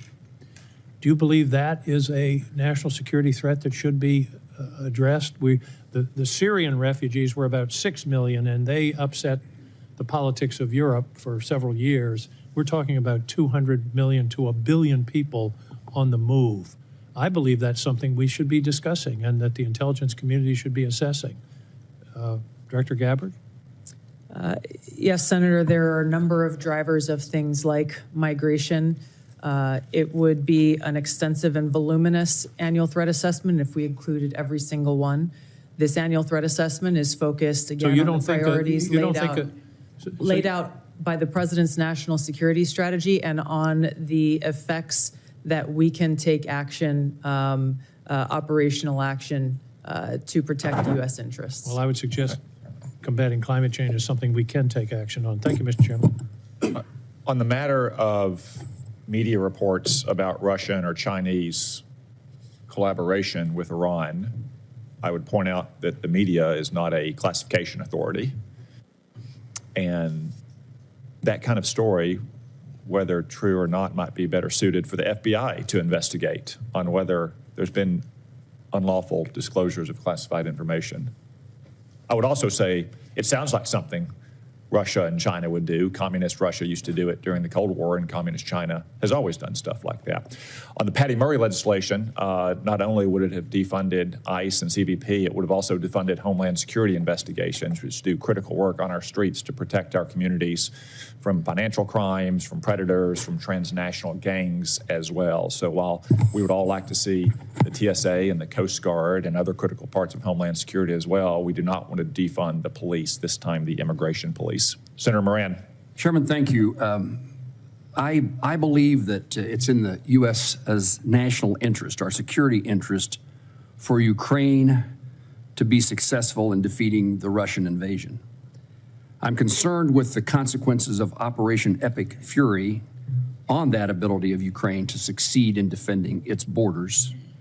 And General Adams, in broad terms, not necessarily, not classified terms, what are the consequences to the supply chain, to the capability of the United States to supply NATO allies and Ukraine as a result of Operation Epic Fury?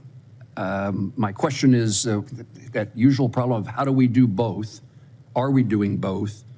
Is U.S. support maintained or diminished for Ukraine as a result of Epic Fury? Senator, thank you for that question, and we do continue to, beyond Epic Fury, observe what is happening across the world in crises like Russia and Ukraine. Unfortunately for the situation there now, just based on the force composition and the delta between the Russian forces and the Ukrainian forces, the advantage is to the Russians. As we get into the classified hearing, we can talk a little more specifically about the items with regards to supply chain and with regards to the information that the Defense Intelligence Agency collects. We look at the foreign threat and what their capabilities are from a multi-int perspective. We look a little bit less at friendly capabilities. Now I would defer questions with regards to U.S. supply chain limitations with regards to logistics and the effort that the Secretary of War is having with regards to trying to boost the U.S. Defense Industrial Base. I would defer those to the department to discuss. Well, General, please be prepared for the classified session for me to continue to pursue this. I mean, our supply chain issues are not classified in the sense that every hearing I'm in as a defense appropriator has officials from the Department of Defense testifying about the need for further assistance. And really, I'm asking for the facts of what has happened as a result of Operation Fury, Epic Fury, in the last few weeks in our supply to Ukraine and our NATO allies who are supplying Ukraine. Yes, sir. The department is executing a comprehensive, in fact, the Sec War has gone around the nation to boost the defense industrial base. We know for a fact that we have to increase our defense industrial base capability. Its impact based on the munitions expended during Epic Fury will be an impact, but we need to boost it. The efforts are underway to boost it, and well, I'm interested in helping accomplish that goal. Director Ratcliffe, perhaps along the same line, I assume let me first of all compliment you on your public service. I appreciate you. And that's not my usual town hall meeting when I get a compliment from somebody who then follows it with a but. I am interested in being of help, and in regard to your conversations in preparation for Epic Fury, I'd be interested in knowing if the consequences to our abilities to defend the United States against Russia or China or other adversaries was taken into account. How was that diminished or increased by Operation Epic Fury? And particularly in this instance about what it means, was the conversation had about what it means to our ability to help Ukraine defend itself? U.S. support for Ukraine includes military and other assistance, but also we've undertaken economic sanctions against Russia for their invasion of Ukraine. And Epic Fury has caused a significant increase in oil prices, and the administration has waived sanctions against Russian oil companies, which are reported to say that Russia is receiving $150 million per day, additional dollars as a result of the waiver.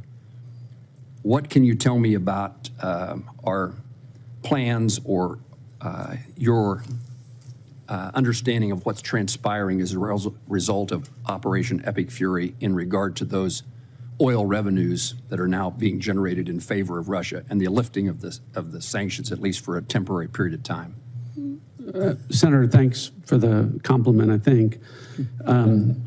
I'll start with a couple things. What I would tell you is the same military and intelligence professionals who delivered, not just for the administration, but for the American people, a flawless intelligence picture and flawless military operations in Operation Midnight Hammer and Operation Absolute Resolve are the same folks involved with Operation Epic Fury. And so I hope that provides you some measure of comfort with regard to how detailed, how thoughtful the approach was to the current operation. And that's why I think that to mischaracterize it as it is being done in the media is a disservice to the folks involved in what is a very specific campaign that is different than the two that I mentioned before. It's why the president came out and said, this isn't over in a matter of hours, this is a 4 to 6 week campaign, and that it would come at some cost, because the goal of the president and the administration is to address a 47-year problem, the most destabilizing force in the Middle East for the last 47 years, one that has frankly been watered, fed, and nurtured by policies of prior administrations that has allowed them to become the threat that they have. So I say all of that sort of in context to understanding that we have to address that, but at the same time, to your point on what's going on with regard to Russia and Ukraine, and you mentioned the oil issue. Sometimes policymakers have to take steps that, while they may benefit adversaries like Russia or China, do so because they also think it will benefit U.S. citizens, and in this case with respect to keeping the economy on track and keeping oil prices low. So what I can tell you is the intelligence is thoughtfully considered, and I think that policymakers have taken that I'm confident that we can walk and chew gum at the same time, pursue objectives in the Middle East, and provide support with regard to the conflict in Russia and the Russian aggression in Ukraine. Senator Bennett. Thank you, Mr. Chairman. I appreciate that. Mr. Director Ratcliffe, you just described the specific campaign that the president is engaged in, the country's engaged in with respect to Iran. I think the campaign has been one, in my view, without a specific rationale for the American people. 19 days into President Trump's unauthorized war with Iran, and by which I mean there has been no congressional approval, at least 13 American service members are dead and many others are injured.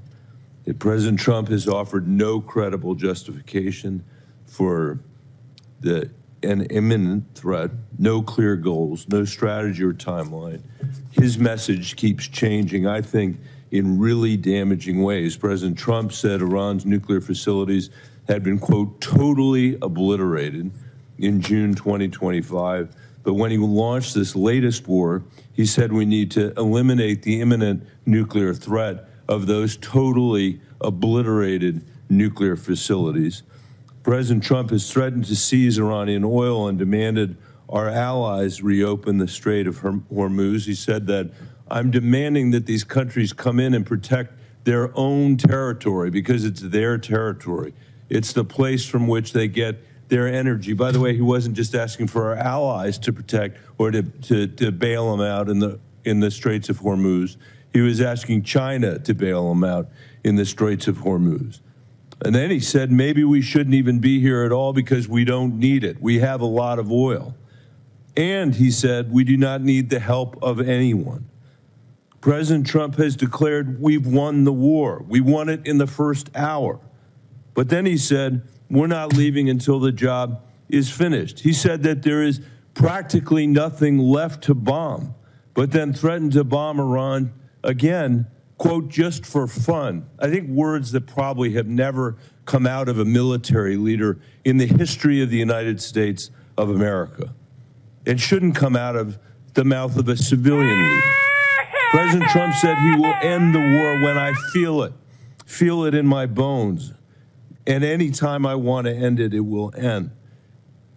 But, Director, the war is not ending. It is escalating with thousands of U.S. Marines reportedly sailing toward Iran on an unclear mission, a mission that's become less clear over days, not more clear. Our airstrikes wiped out Iran's missiles and supreme leader. Nobody here, and certainly me, is shedding a tear for him. But the Iranian people now live under martial law. And by the way, no surprise to our intelligence agencies that that's the case. And the first of a puppet leader who's chosen by the IRGC. No surprise that to anybody on the Intelligence Committee. Iran closed the Strait of Hormuz and is holding the global economy hostage. No surprise to anybody who knows anything about U.S. intelligence. Launching drones at our embassies and military bases. No surprise. The president is surprised. Nobody who has looked at our intelligence is surprised. Iran's nuclear program is damaged, to be sure, but it still has a uranium stockpile. We heard today from the DNI at the very beginning of this conversation that the regime is in place and they are going to rebuild their military capabilities, the ones that we are destroying right now. The question I think is raised, Director, about your specific engagement is whether it will become a perpetual war, because what Iran will do is exactly what they have always done, and which the DNI is saying they will do again.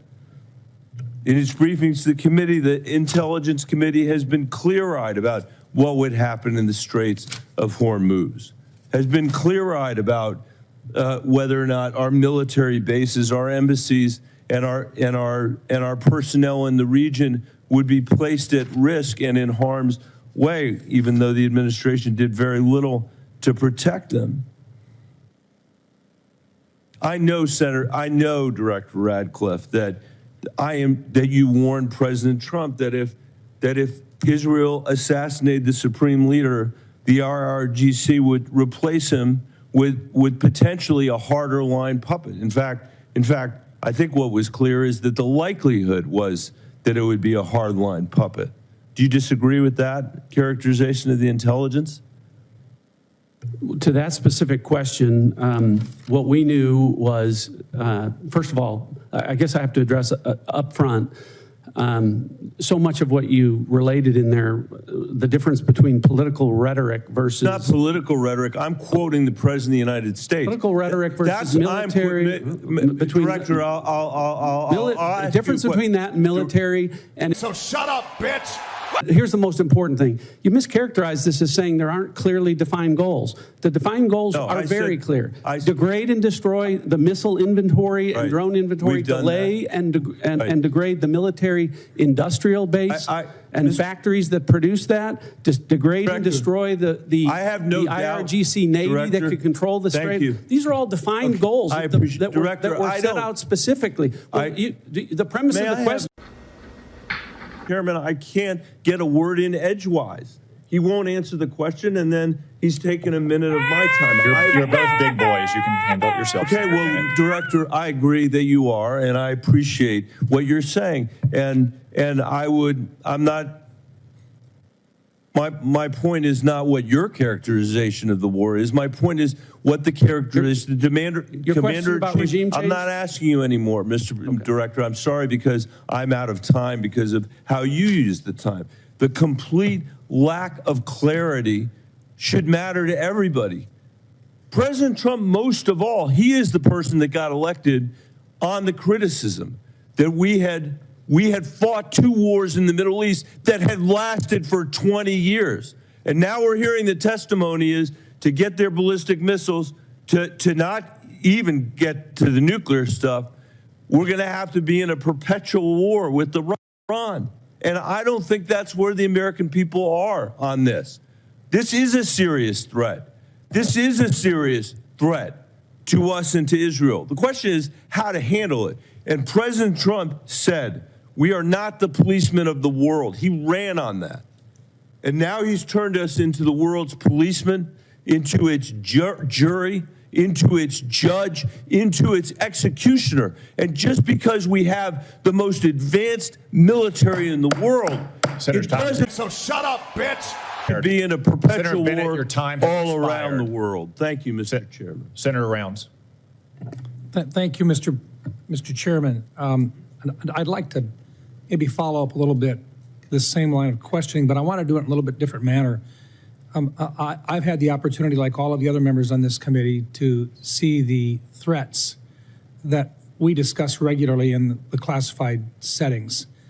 I also, sitting on the Armed Services Committee, have the opportunity to see what our capabilities are and what we have to do in order to respond to those threats. Director Ratcliffe, let me just begin. I think it's been very clear from the beginning that even though there were supposedly diplomatic activities going on, behind the scenes it was very clear, and I just ask if you would disagree or agree with me on this.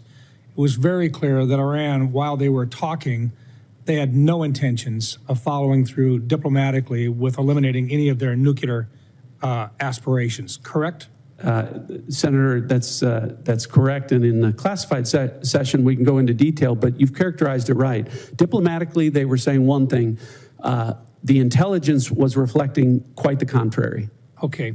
Second of all, with regard to the capabilities, earlier in the 12-day war, a lot of their defensive capabilities had been taken out. Their air defenses had been taken out. The use of our aircraft in that area was safer because those defensive capabilities, most of them had been significantly reduced, meaning our young men and women who are flying those aircraft were safer. Is it fair to say that they were rebuilding their defensive capabilities as well at that time? Yes. So I'll just comment on that so much is being made. Any characterization that Operation Midnight Hammer was anything but a wild success is wildly inaccurate. As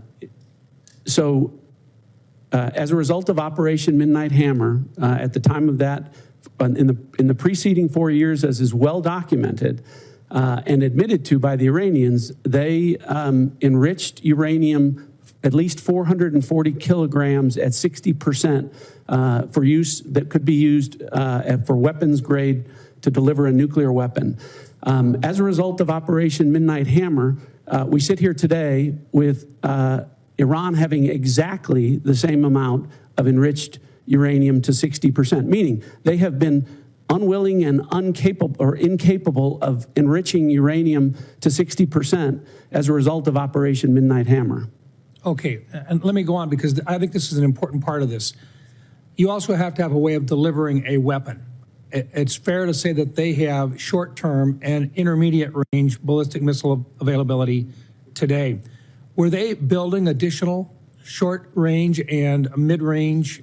And the 6 airmen and women who were aboard a fueling flight over Iraq who perished last week are being brought home. Their remains. And sometimes he will talk. Let's watch.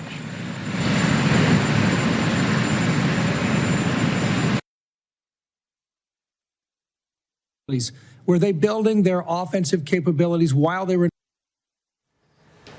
All right. So the president now is boarding Marine One to go on his way, and eventually will arrive at the Dignified transfer at Dover Air Force Base, along with the Secretary of War there. And we were having some digital issues in our own technology bringing this to you, but we thought we would stick with it because there are times when the president will stop, as you well know. He gives the press a lot. Deliver or conventional weapon systems to threaten their neighbors. Their defensive capabilities were going to be increased, making our young men and women at risk when at some point in the future we would have to basically go in and clean the mess up. I think there was an opportunity here, and I think the president made the right choice when he decided at this time that simply for our advantage and for the young men and women that have to go in and do this, that this was a safer time, if there ever is such a thing as a safer time, but the right time for our nation to respond to this threat. Is that an appropriate way of putting it, sir? I agree with that. Thank you. I think the president made the right choice. It is never a good time for a war. But at some point, you've got to look at what your best possibilities are for protecting those young men and women who are in harm's way. Let me move on for just a minute. Director Ratcliffe, let me just ask you this, because there's been a discussion, and we've never been able to talk about this in an unclassified setting, and I recognize it's sensitive, but 60 Minutes, there's been a report about Havana syndrome and about individuals who are within the agency and within state departments that have actually had significant illnesses, some attributed, they believe, to outside sources.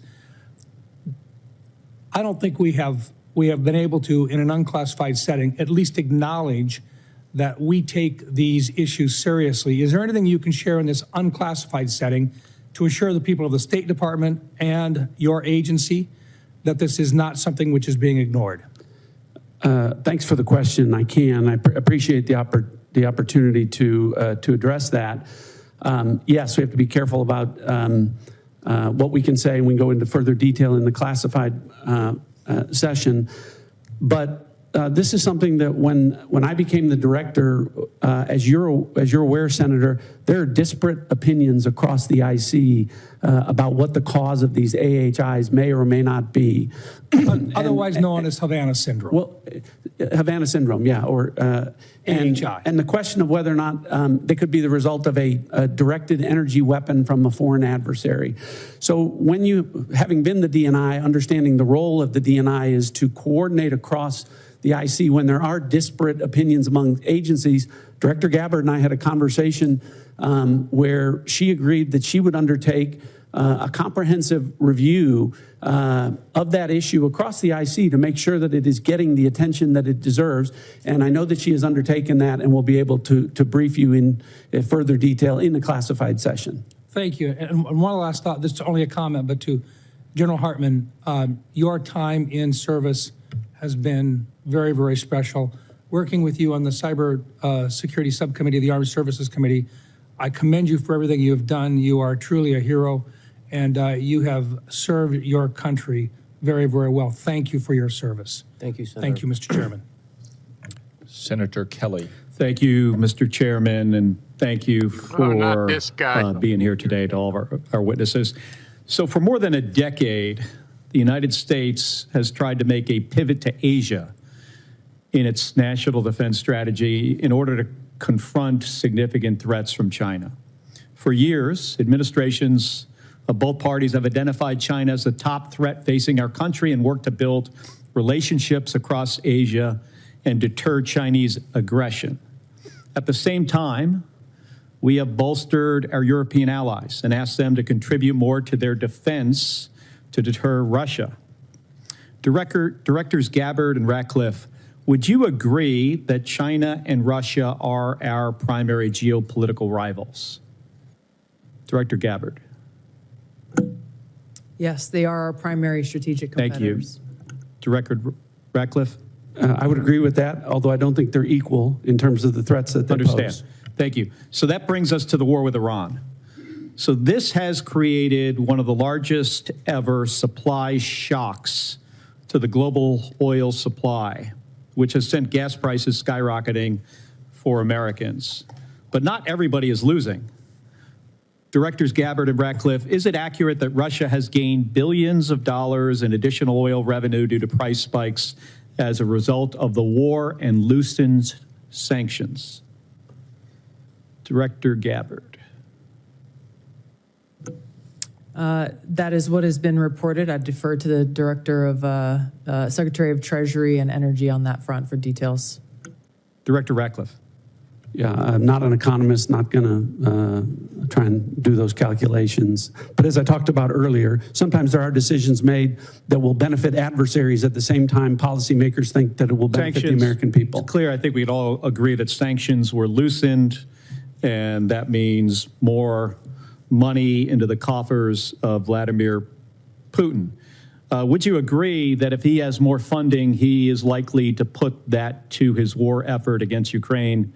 Director Gabbard. I would defer to an actual intelligence assessment on what they would believe his intentions are. Director Ratcliffe? Yeah, I wouldn't speculate on that. Wouldn't speculate? Okay. Okay. And is it accurate that China is continuing to receive preferential oil flows from Iran despite the conflict as Iran allows its own tankers to transit the strait? Director Gabbard, I'm going to go back and forth between the two of you. There has been some reporting of China, India, and other countries being able to move their tankers through the strait. However, it is unclear the volume or the measure of that. Okay, so it sounds like it's accurate. Thank you. I'm going to move on. Director Gabbard, you tweeted yesterday that President Trump concluded there was an imminent threat and made a decision to attack Iran after carefully reviewing all of the information before him. I think the country deserves to know what the information was. I'm going to ask a series of questions and just want a yes or no. We don't need any explanation, just yes or no, starting with, were you asked, I'm not asking if you did brief this, were you asked to brief on whether Iran would close the Strait of Hormuz? I'm not going to comment on what the president did or didn't ask me on any topic. I'm not asking if you briefed it. I'm just asking if there was a request. I understand by the White House. Director Ratcliffe, were you asked to brief on whether Iran would close the Strait of Hormuz? The briefings to the president of the White House typically don't come at the request of the White House. So typically when we get intelligence that we want the president to be aware of, the intelligence community brings that to the president. Did you produce the analysis for the Straits of Hormuz? There has been and continues to be analysis with respect to that. Were you asked to brief on how our adversaries and allies would respond to the war in Iran? I imagine I'll get the same answer. So it's just to point out here, it's challenging to forget about actually what was in the brief for a second. We're having a hard time finding out not only if you briefed the president on something, but even if the White House asked if they could be briefed on something or if analysis was produced. So I just want to point out here, this is about 6 days. Can I comment on Yes. that? Yes. I go back to the point. It's the same approach that we took to the prior operations, which to your credit, Senator, you have praised the intelligence and military communities in Operation Midnight Hammer and Operation Absolute Resolve. It's the same approach and the same professionals in terms of how they approached this particular operation. We're trying to figure out if the president knew what the downside was of the Strait of Hormuz being closed. And I'm having a hard time finding out whether the White House asked or whether there was a brief, whether the president knew. Did he know this was going to happen, or did he just disregard it? And I just want to point out something that was released about 6 days ago. This is a fundraising email from the president of the United States. And in this email here, where there's multiple links to donate money, it says, as a national security briefing member, you'll receive my private national security briefings. Director Gabbard or Director Ratcliffe, do you think the public should be able to, supporters of the president should be able to pay and receive his private national security briefings? I assume these are briefings, Director Ratcliffe, that you provide to the president that is now going to be provided to somebody who makes a regardless donation. of what that I don't know what that document is, but regardless of what it says, it didn't happen. Oh, no, this is new. But what I'm telling you is that the Hatch Act would prevent me from an apolitical role from engaging in that. I'm not aware that anything like that happened. Yeah, this says unfiltered updates. So, Director Gabbard, do you have any comment on whether unfiltered updates of private national security briefings should be made to individuals that donate to the president? I'm not familiar with that document, and It's been made very public 6 days ago. We'll get you a copy here because I agree with you, Director Ratcliffe, that the Hatch Act should prohibit this type of conduct. Thank you. Senator Lankford joins us from what I gather is a very exciting confirmation hearing for Senator Mullen. It is, actually. For all of you, thank you. Thank you for the time that you give to the country to be able to serve, for your families and the sacrifice that you make to be able to do this, and all the professionals who work around you. Please pass on our gratitude to them because they work incredibly hard and difficult tasks in this. I want to talk about something that's a little closer to home on this. A lot of Oklahomans that I talk to, and quite frankly, folks even outside the state on it, when they think about threats, they, as strange as this may sound to those of us that deal with missiles and ballistics, they think about the threat to their family and to their income and to who they are. And a lot of it is international scammers that are now reaching into the United States to be able to gather data or to be able to steal money from them. AI has accelerated this dramatically, and I know the Worldwide Threats has mentioned this and some of the challenges that we face on it, but the challenge is getting bigger. FBI had noted that in 2024, it was almost $17 billion that was assumed lost to scammers, a lot of those internationals. Some estimates are as high as $50 billion on it. AI continues to be able to accelerate the capabilities on it. OpenAI even noted now that they're putting online ads saying, if you've been scammed, here's a way to recover your money. And that is actually a scam. It's taking them to a fake FBI page where they can then turn in and to say, if you've been scammed, here's how the FBI is going to actually come help you to recover it. But even that page is fake, and they're going to be able to steal their information. This is accelerating at a pace that's pretty dramatic with the use of AI on this. Director Patel, I know that you guys are on it. I know that there's multiple entities on it, but this is a big challenge. And a lot of Americans are very, very concerned about the threat to their families. They may have their parents that are more vulnerable at this time and being targeted. How do we take some of this on to be able to confront what's happening online, to be able to attack people and to be able to scam them? Thank you, Senator. And it's with any other high priority operation that the FBI runs, whether it's CICT or we're talking about scamming and scam centers here. One, you have to come in. Molly. I just think of these family members, these men and women who died. They've got children, spouses, parents, loved ones. It's a horrible thing to imagine what they're all going through here. And it is good that the country recognizes that sacrifice and does so in a way that is giving them dignity. It's also, this happened in Iraq. We know how much that war in Iraq, how many people were lost, how much money was spent there. And a lot of Americans, they are supportive of what President Trump is doing and also don't want it to descend into that kind of quagmire that we saw in Iraq. And so I think it's wise for President Trump and Secretary of War Pete Hegseth to be there and show that honor to these people. Hegseth had told me at a recent meeting at the Pentagon that he, his goal is always to be at every single one.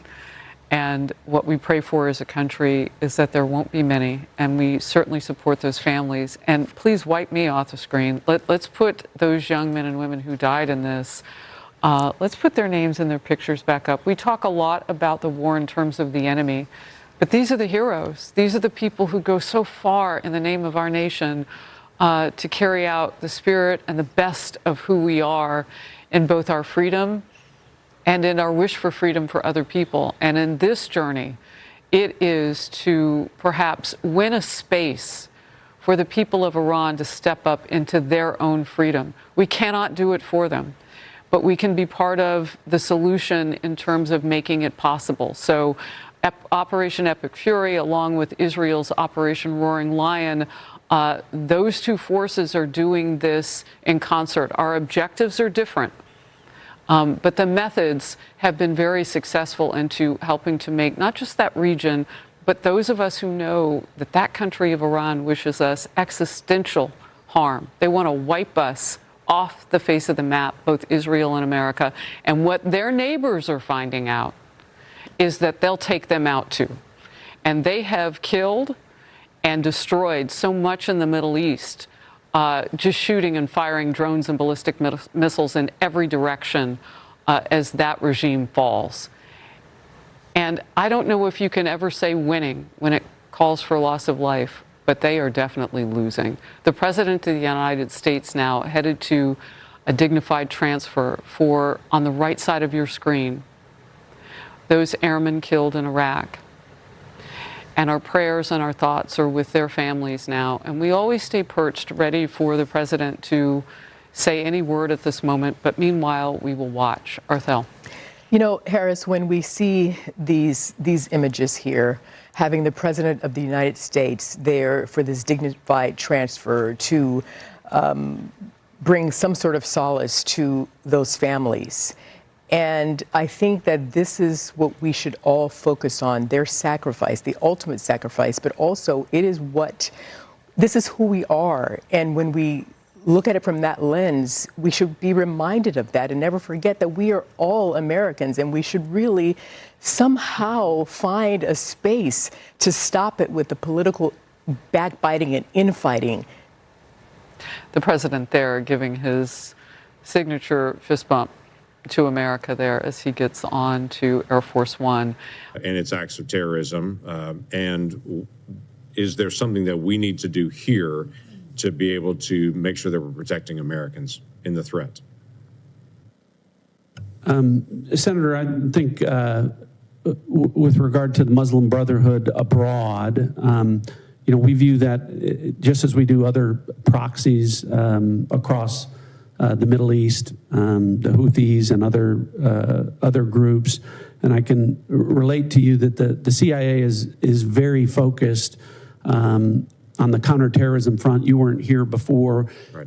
I said in the classified portion I would get into the CIA's success with regard to groups like the Muslim Brotherhood in a classified setting where I can share with you the impact that we're having.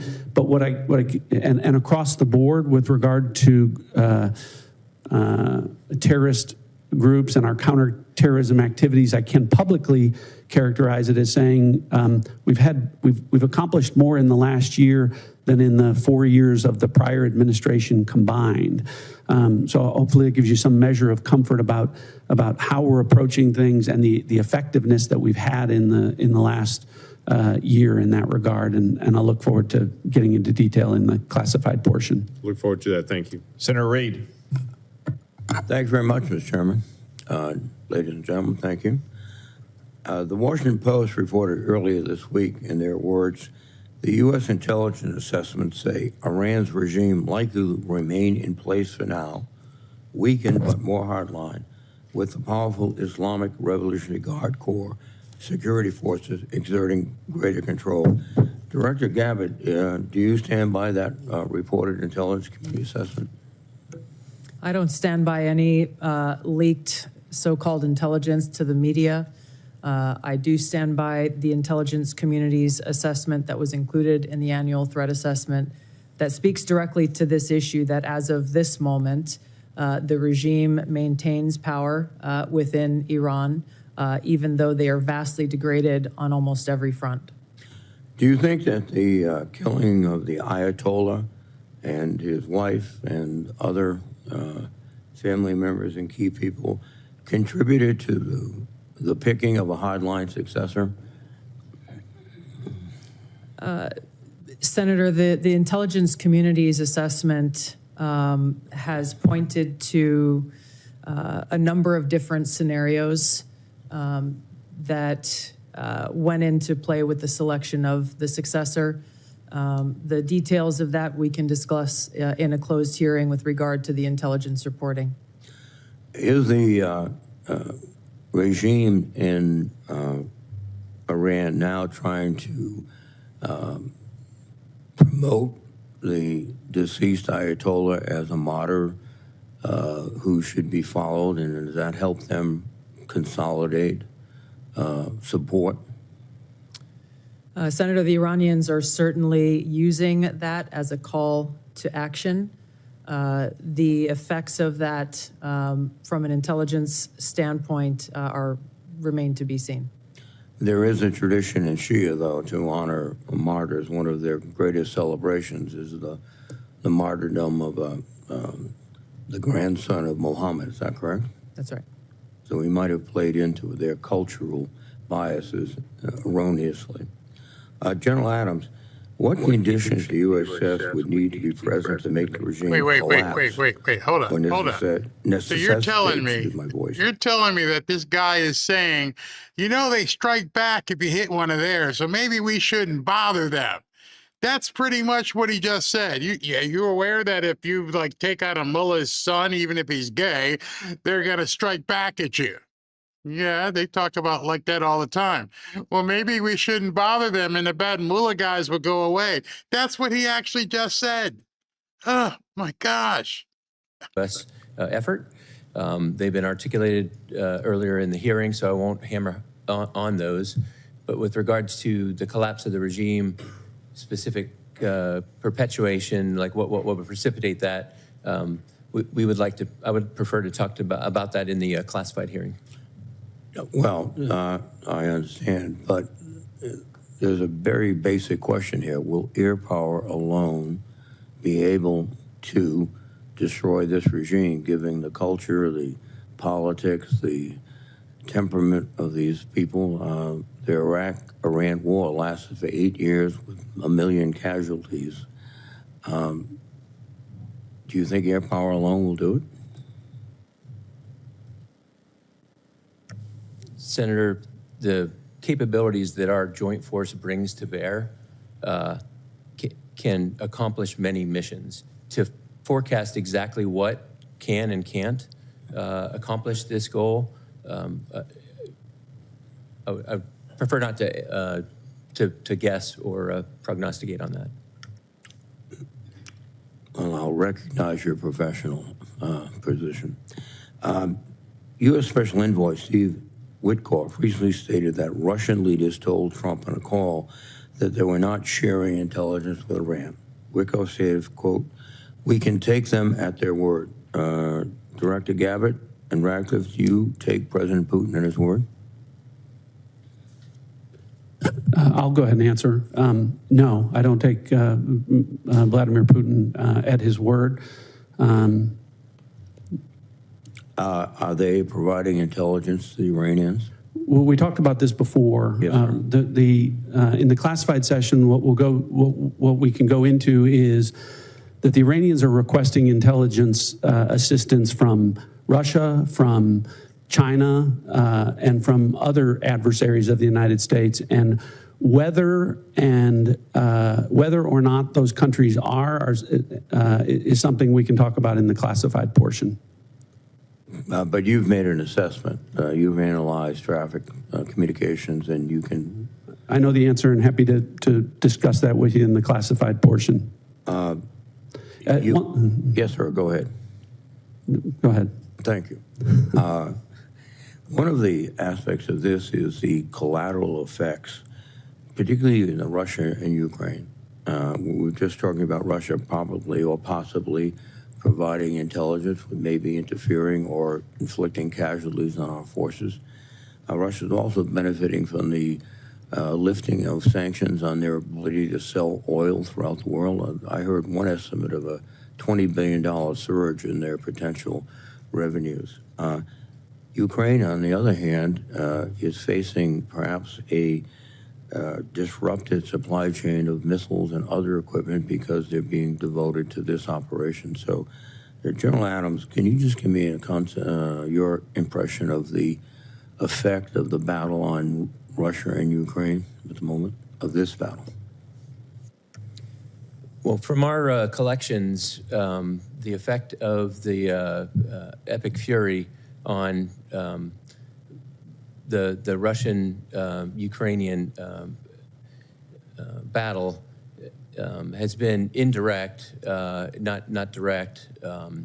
We do track very carefully what benefits or, as you alluded to, the collateral effects of what we're doing and how it impacts. There is a lot of, from both the Russians and the Chinese, observations of what we're doing and figuring out what they can learn from that. So I think that's a collateral effect as we expose what the joint force displays on the battlefield.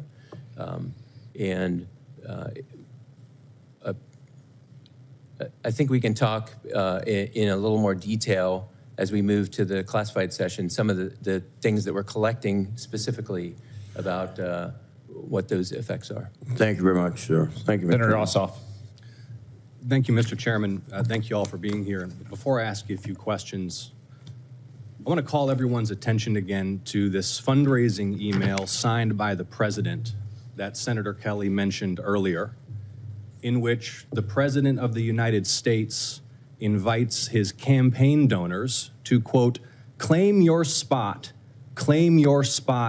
join now to receive private national security briefings to his political donors, featuring a photo of the president at a dignified transfer ceremony with a flag-draped coffin of an American service member killed in action returning to their family. And the American people need to know that the President of the United States is fundraising for his political campaign and his PAC using images of American service members killed in action, and it's a disgrace.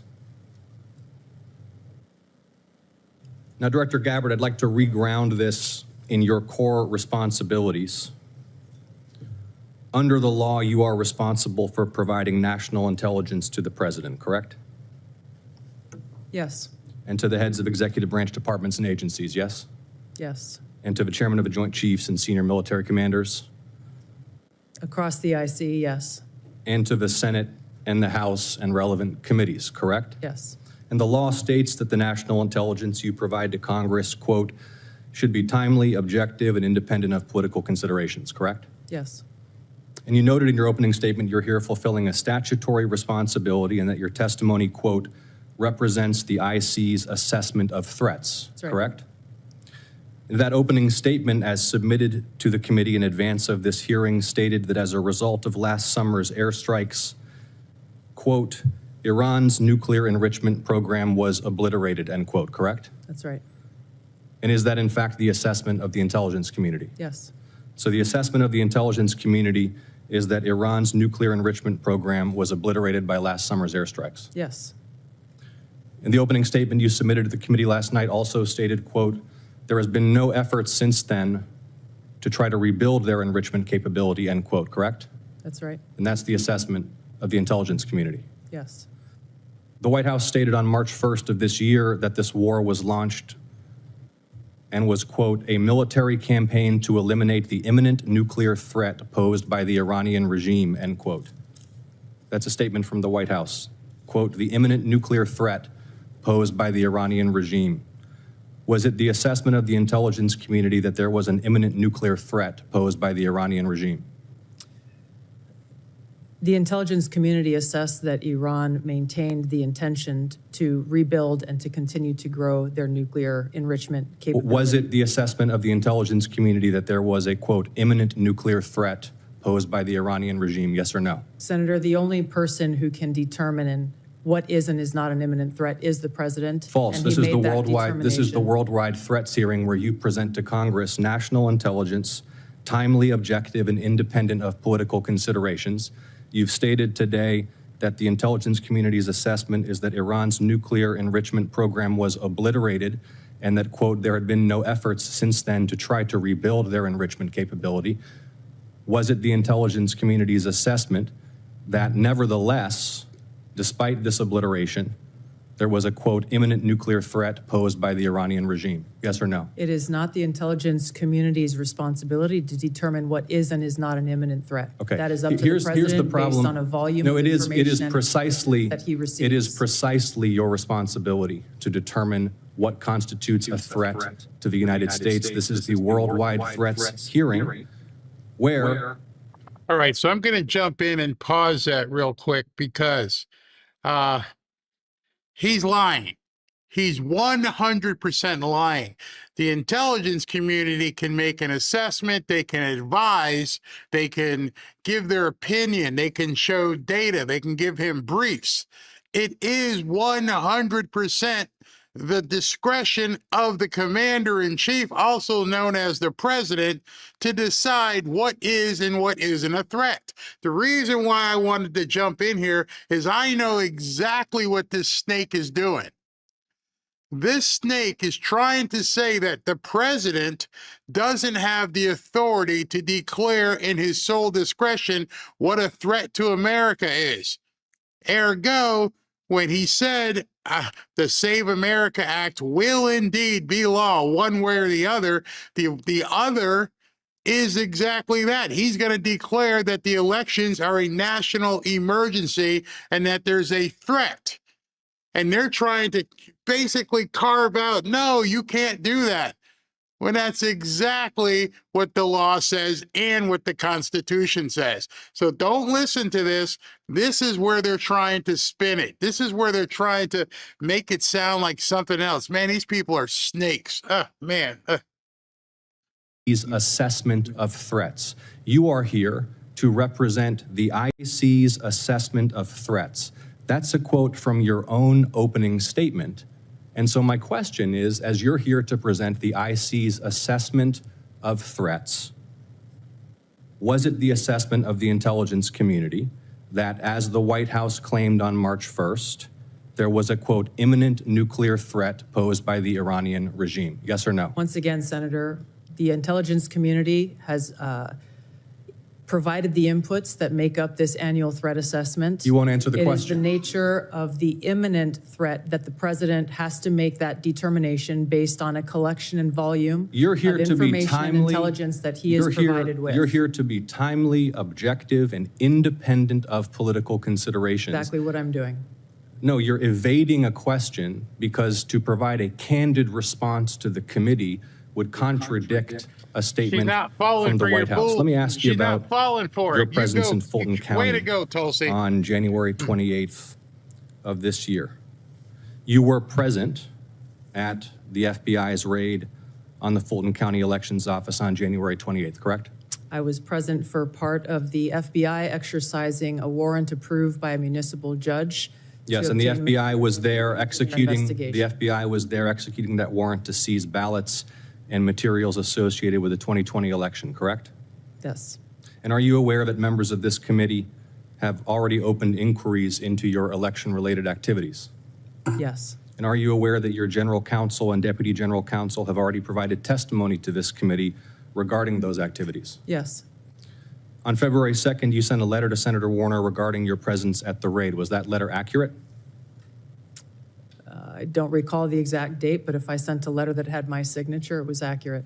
You stated in the letter that your presence at the raid was, quote, requested by the president, correct? Yes. When did the president request your presence at the raid? The day of the raid, the warrant execution commencing. The day of the raid? Yes. He called you on the phone? I'm not going to disclose how the message was delivered, but it was a request from the president and his administration to go and help oversee this warrant being executed, along with the deputy director of the FBI. Is it your role to oversee? The FBI agents who were conducting. Is it your role to oversee the execution of criminal warrants? It is my role, based on statute that Congress has passed, to have oversight over election security, to include counterintelligence. But you said you oversaw the raid, correct? You just testified you oversaw the raid?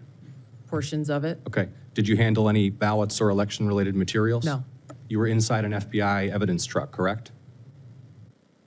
You were photographed inside an FBI evidence truck. It was an empty truck, yes. The president stated, quote, you looked at votes that wanted to be checked out. The Is that senator's accurate? time is expired. Did you look at votes as the president Senator stated? Ossoff, your time has expired. You respond can for the have record? her. No, she cannot respond because. No, for the record. Will the director please respond for the record to that question is my I'm happy question. to respond to questions for the record. Thank you, Director Gabbard. Thank you. So shut up, bitch! I'm not going to go back to this issue. I'm sure we'll address in the closed setting. But I am very disappointed. This is the only one time a year the public gets to hear from you guys in this kind of setting. And the fact that we have repeated public reporting, including a major story in the Wall Street Journal today about China and Russia assisting Iran, which seems obvious and evident, and none of you would confirm that publicly, I think. Hold on. He's asking the Intelligence Committee, Tulsi, Ratcliffe, Kash, he's asking them to comment on a story in a newspaper. Wow. Wow. This is all theater. And if people don't, if you're not aware of what's going on and see it yourself, you'll hear it on the news somewhere that Tulsi, she dodged a question. You're asking her to comment on a fake news story. I do want to note for the record that Senator Young cannot join us. He is at Dover Air Force Base for the dignified transfer of remains for one of our fallen heroes, a Hoosier. And I would invite everyone to join Senator Young in praying for the family and friends of that soldier and all the soldiers who have given their life in the defense of our freedom and security. General Hartman, I want to again acknowledge you, given your impending retirement, since this is your last appearance for the committee. I'm sure you hope, and I'm sure that the thing you'll miss most about your long career in uniform is testifying before Congress. I remind members that questions for the record will be due by the close of business on Friday, March 20, and the audience will remain seated for a moment so that our witnesses and members may exit and proceed promptly to the closed session. This open session is adjourned.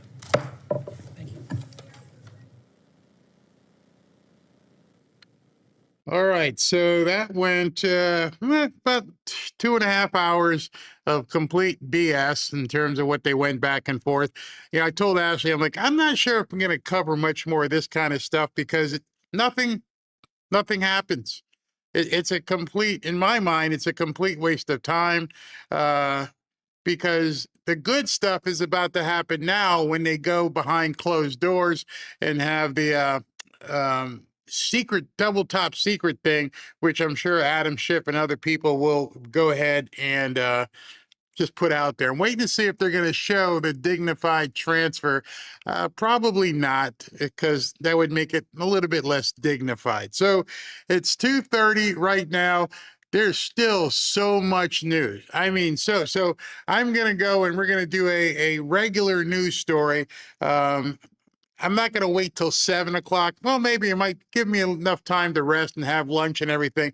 7 p.m. we'll do a full news story. We got a speech with J.D. Vance.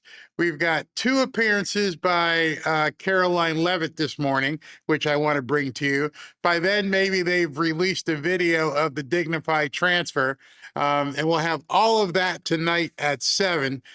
Big day. We had 2 streams going simultaneously, which I've really never done before.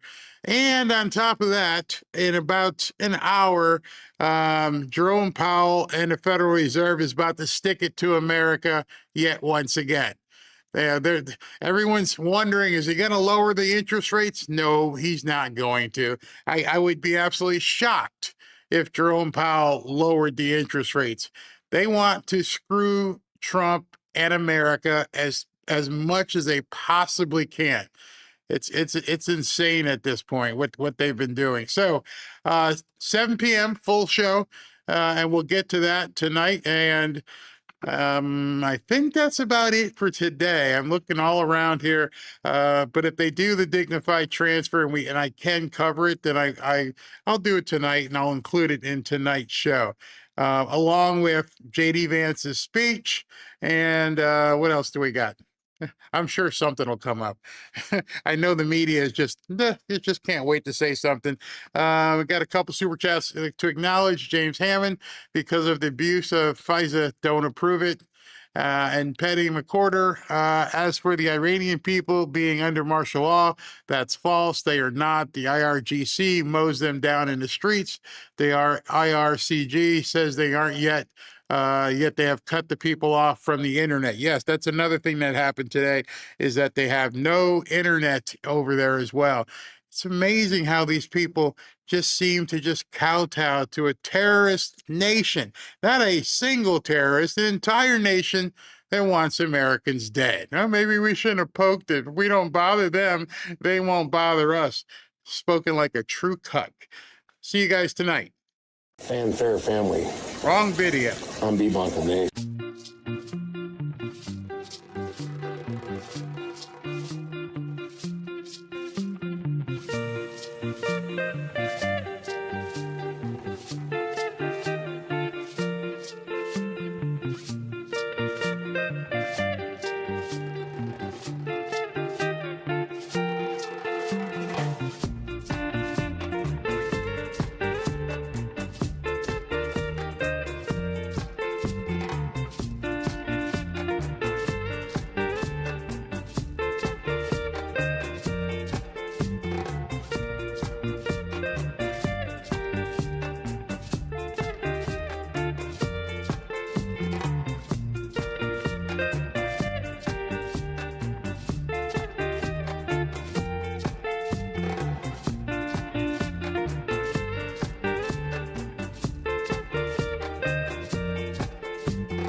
Dignified transfer is going to remain private. There will not be any cameras there.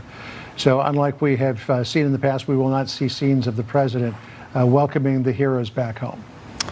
President Trump has once described this process, the dignified transfer, as the toughest thing he has had to do as commander-in-chief. The Secretary of War, Pete Hegseth, there obviously as well, traveling with the president.